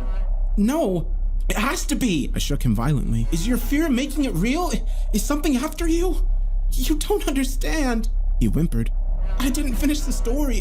It didn't start with that incident. I'd been getting the urge to lock the doors for years before that. The first time I didn't, that's when they came." I couldn't understand exactly what he meant. "The robbers?" He shook his head. "God, they weren't robbers, were they?" He shook his head again. My voice dropped to a razor hiss. "What's out there, Eddie?"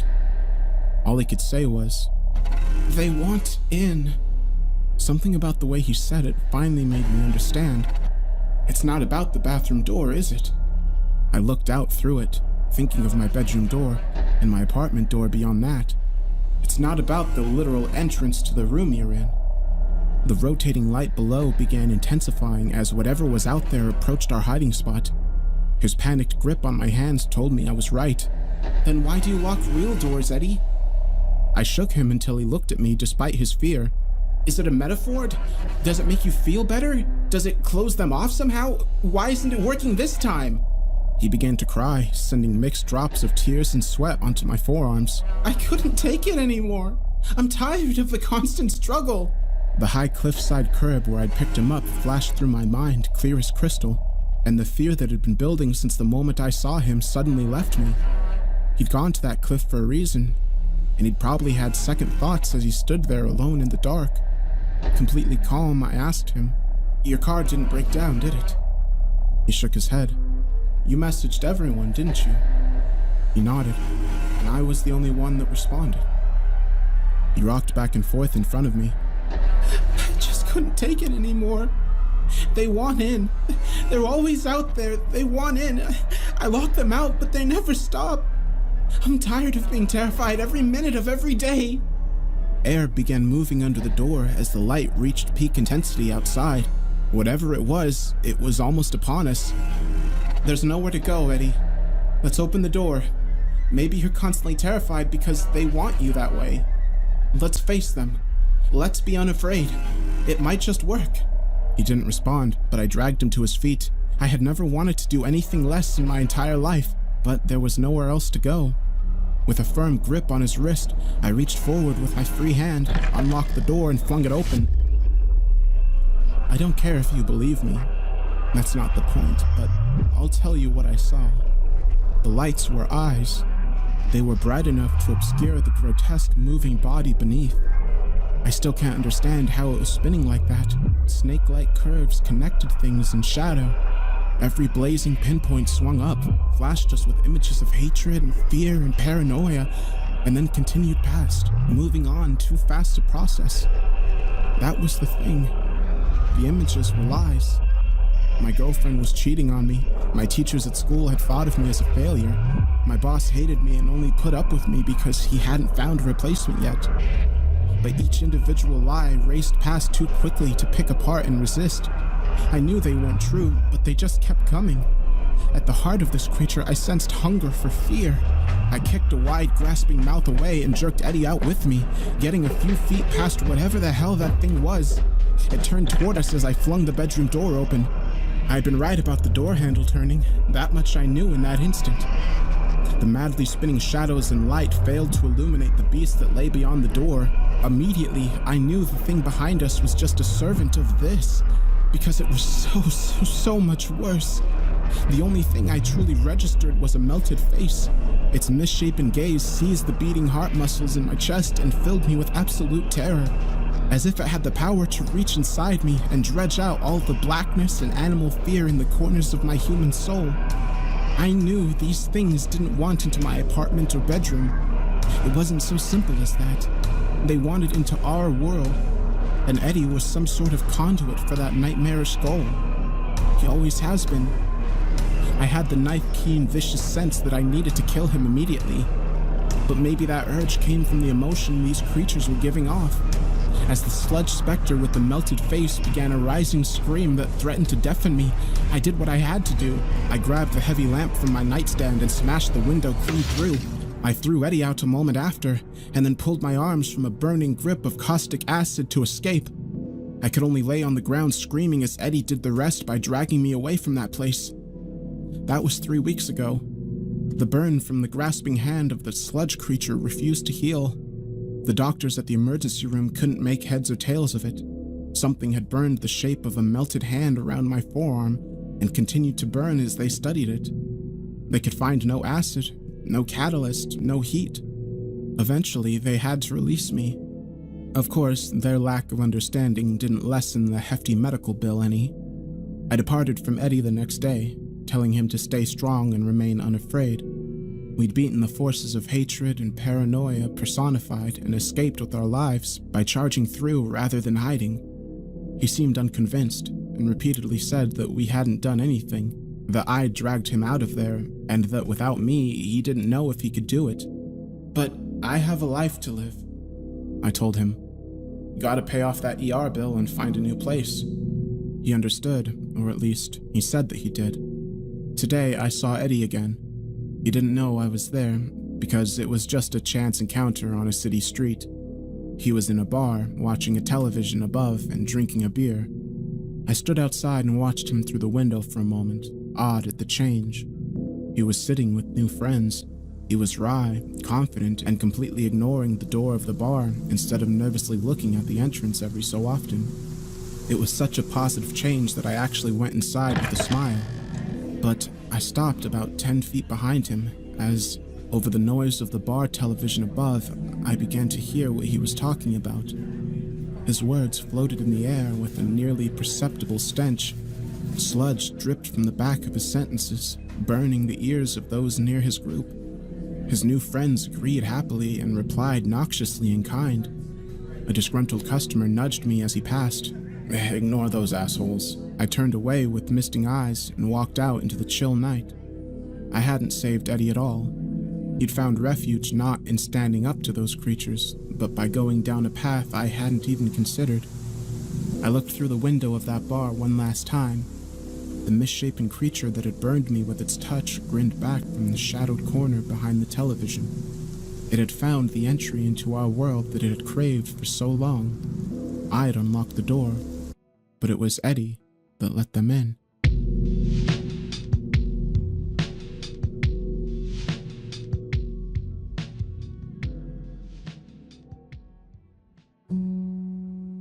January 3rd. The sun's not coming up. I can't deal with this. School's starting Monday. How am I supposed to get to class when it's so dark you can't see your hand 3 inches in front of your face? When I got up, I figured it was just because it was winter. You know, sun goes down, it stays down longer. But I knew something was up by noon. The sun should have been up by now. It's starting to freak me out. Neighbors have come by asking for some things they don't want to run to the store for, ignoring the elephant in the room that there's no sun. Apparently, the darkness gets even worse when you try to get out of the neighborhood. It's best just to stay here until this all blows over, while pretending it's not happening at all. Dad was sleeping on the couch this morning. I think he and Mom got into another fight. They're not talking, and Mom's been crying, even though she does her best to hide it. God, it's bad enough that the world might be ending. I don't have time to worry about my parents' failing marriage. January 4th. The streetlights went out and haven't come back on. Now outside looks like Satan's winter wonderland. I can see other houses across the street, the lights shining through the window like beacons in the night.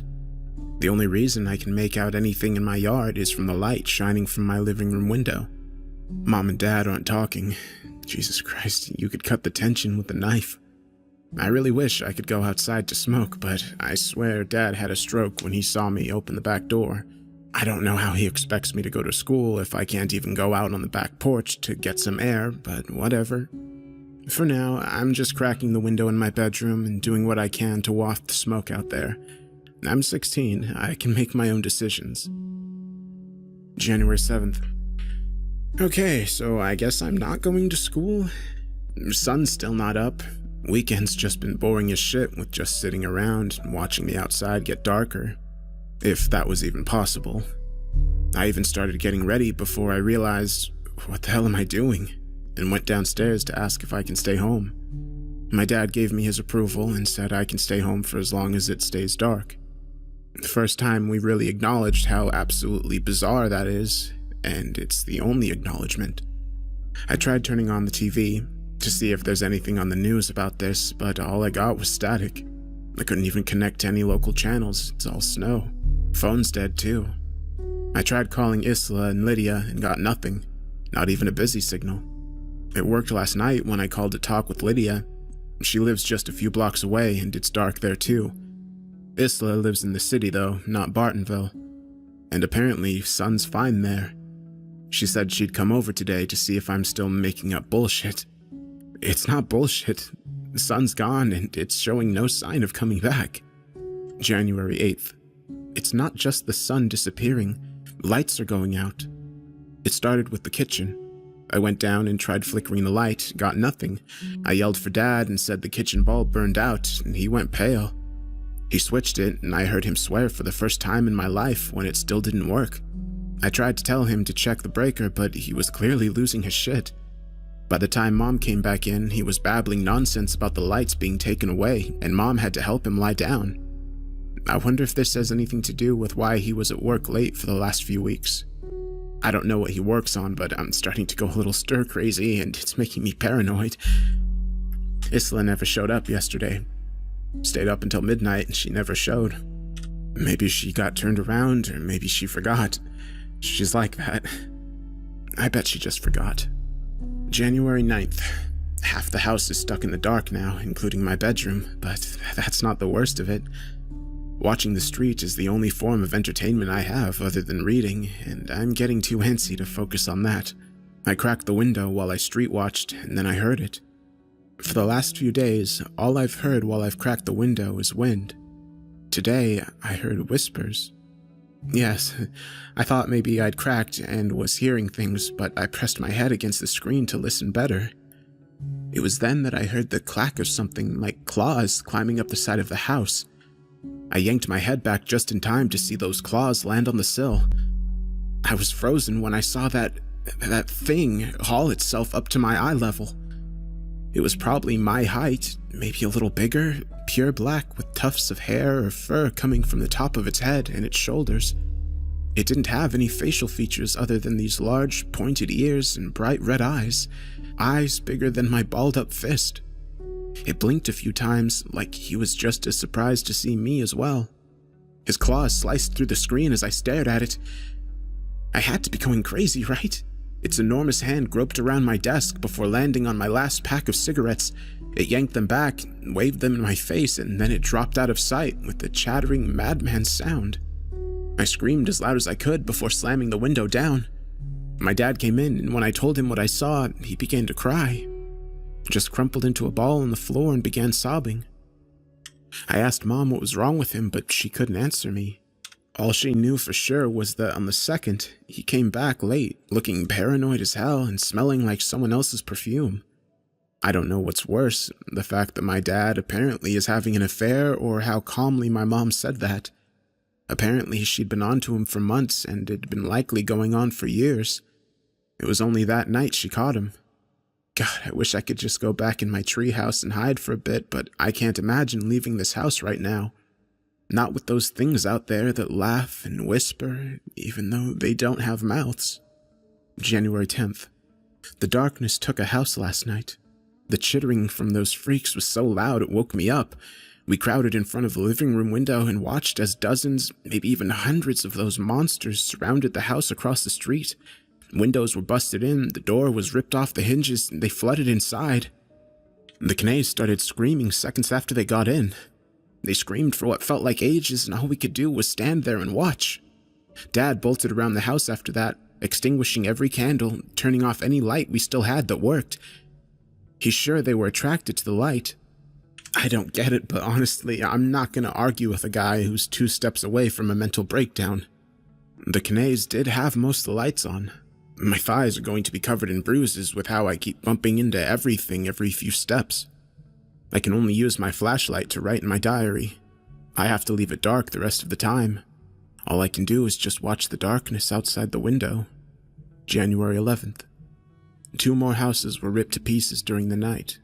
Maybe the night. I can't tell anymore. I count days by sleep now, and now there's not much else to do but sleep. I'm getting better at seeing in the dark, though, although all there is to see isn't great. The monsters just took the Knays' house down, and there's nothing left but a pile of wood. The lots and Jarvis's house is also destroyed. In the wreckage, I can sometimes see dark shapes moving around them. More monsters, probably.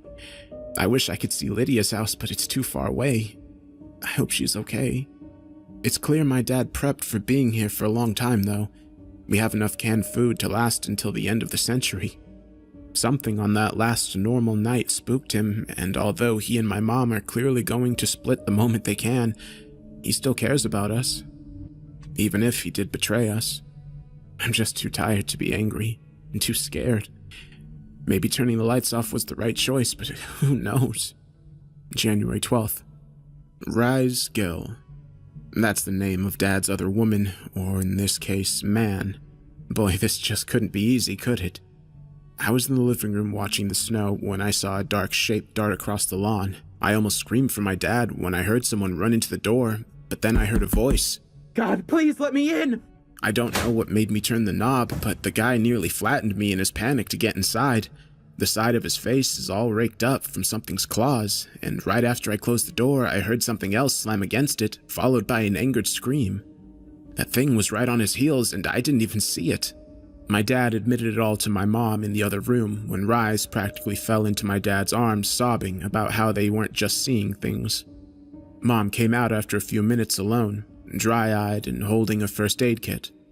She patched up Rise's face while Rise explained what had been happening all over the block. The monsters, or shadows as he called them, are in fact attracted to the light, and Dad was right, but they also like heat. Rise saw a few of them curled up around a burning house like a bunch of dogs in front of a fireplace. They didn't bring the dark, though. The other thing did. Dad and Rise refused to explain further, but apparently that night they saw something unknown. I'm praying for the sun's return soon. Dad turned the heat off and we're all bundling up. January 13th. I like Rise. That sounds so bad, I know. He's the guy that's ruining everything for my parents, but he's super nice. He's helping board up the windows so as little light and heat escapes, but leaves peepholes for me to keep an eye out. He's trying to keep the mood up by bringing up his travel stories. Apparently, he went all over Europe for summer vacation after he graduated. If I'm ever interested, he can recommend the best spots, apparently. I'll take going anywhere to get out of this damn darkness. I think even Mom likes Rise, or at least is playing nice. There's no room to be a dick while the world's potentially ending. And Dad, he looks happy when he's with Rise. Happier than he ever looked with Mom. January 14th. The monster that stole my cigarettes came back. I know it was him because he's made them into a creepy necklace. Dickhole. I could use a smoke. He was just peering in through the slats of my window's barricade, tapping on the glass with his claws and making more weird, warbling sounds. Rise showed me his gun. He says if the monster tries busting through, he'll make sure to put it down. I've never felt so relieved. In the meantime, I'm calling it Nick, short for nicotine, and I'm sleeping in my parents' room. Well, my mom's room. Dad and Rise are now occupying a room in the basement. I wish they'd just tell us what they saw that night. January 15th. Nick got in. Fuck. I don't even know how. I just heard Rise and Dad scream and came down to the basement to find Dad bleeding everywhere and Rise trying to put a bullet in Nick's head. He missed twice and ended up pegging it in the arm once, bolted back long enough for Rise and I to drag Dad to the main floor and shut the door. Nick is stuck in the basement and he can't get up here, but I do hear him pacing up and down the stairs. Dad's really fucked up. Mom started praying when she was patching up his neck. He looks super pale still, and he's going in and out of consciousness. Rise is holding onto his hand and he's bawling his eyes out. I think my dad's dying. January 16th. Dad's dead. He passed sometime, well, I don't really know when. Clocks have all stopped and haven't been going for days. It's like time's not even real anymore. It's just an eternal night until we all die.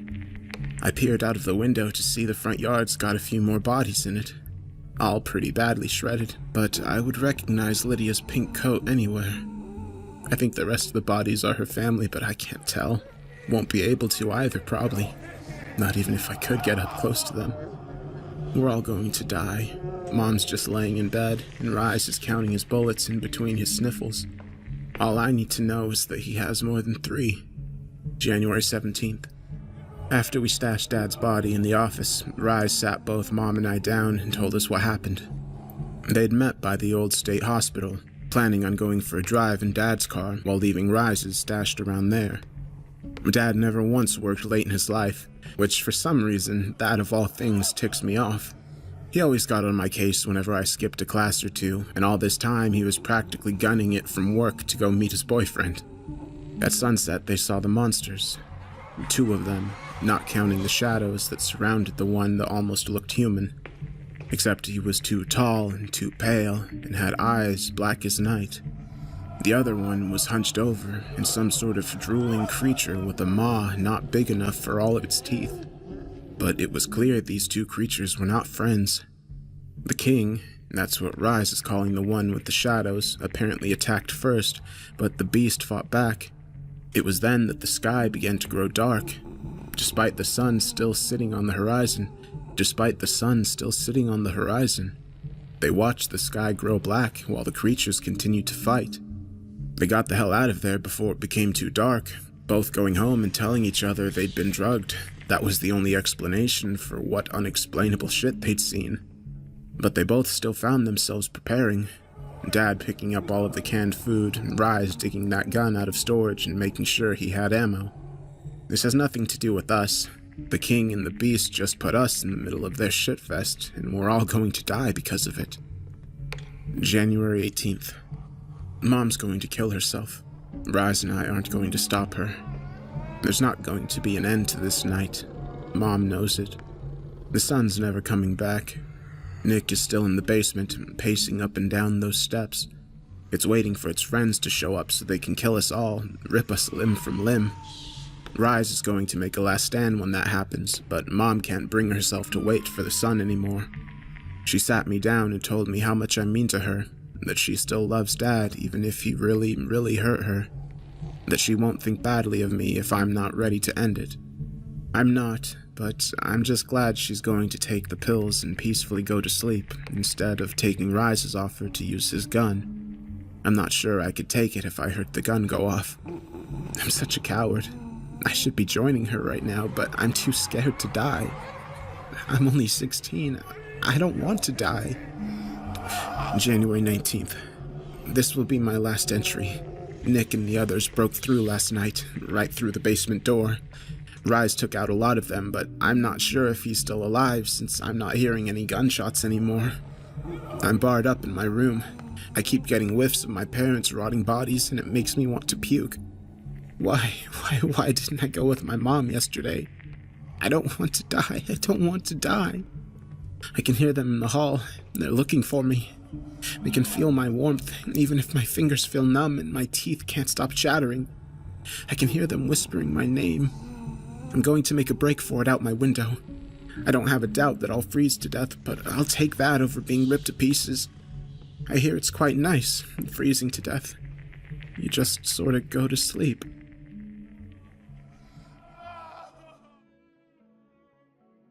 I found this in the attic of a home I'm restoring. There was a horrible blizzard a few decades back that destroyed a bunch of homes, but nothing like this. Maybe it's a joke. Maybe it's some creative writing homework or the beginning of a novel. All I can say is that last night the sun went down, but it hasn't come back up yet this morning.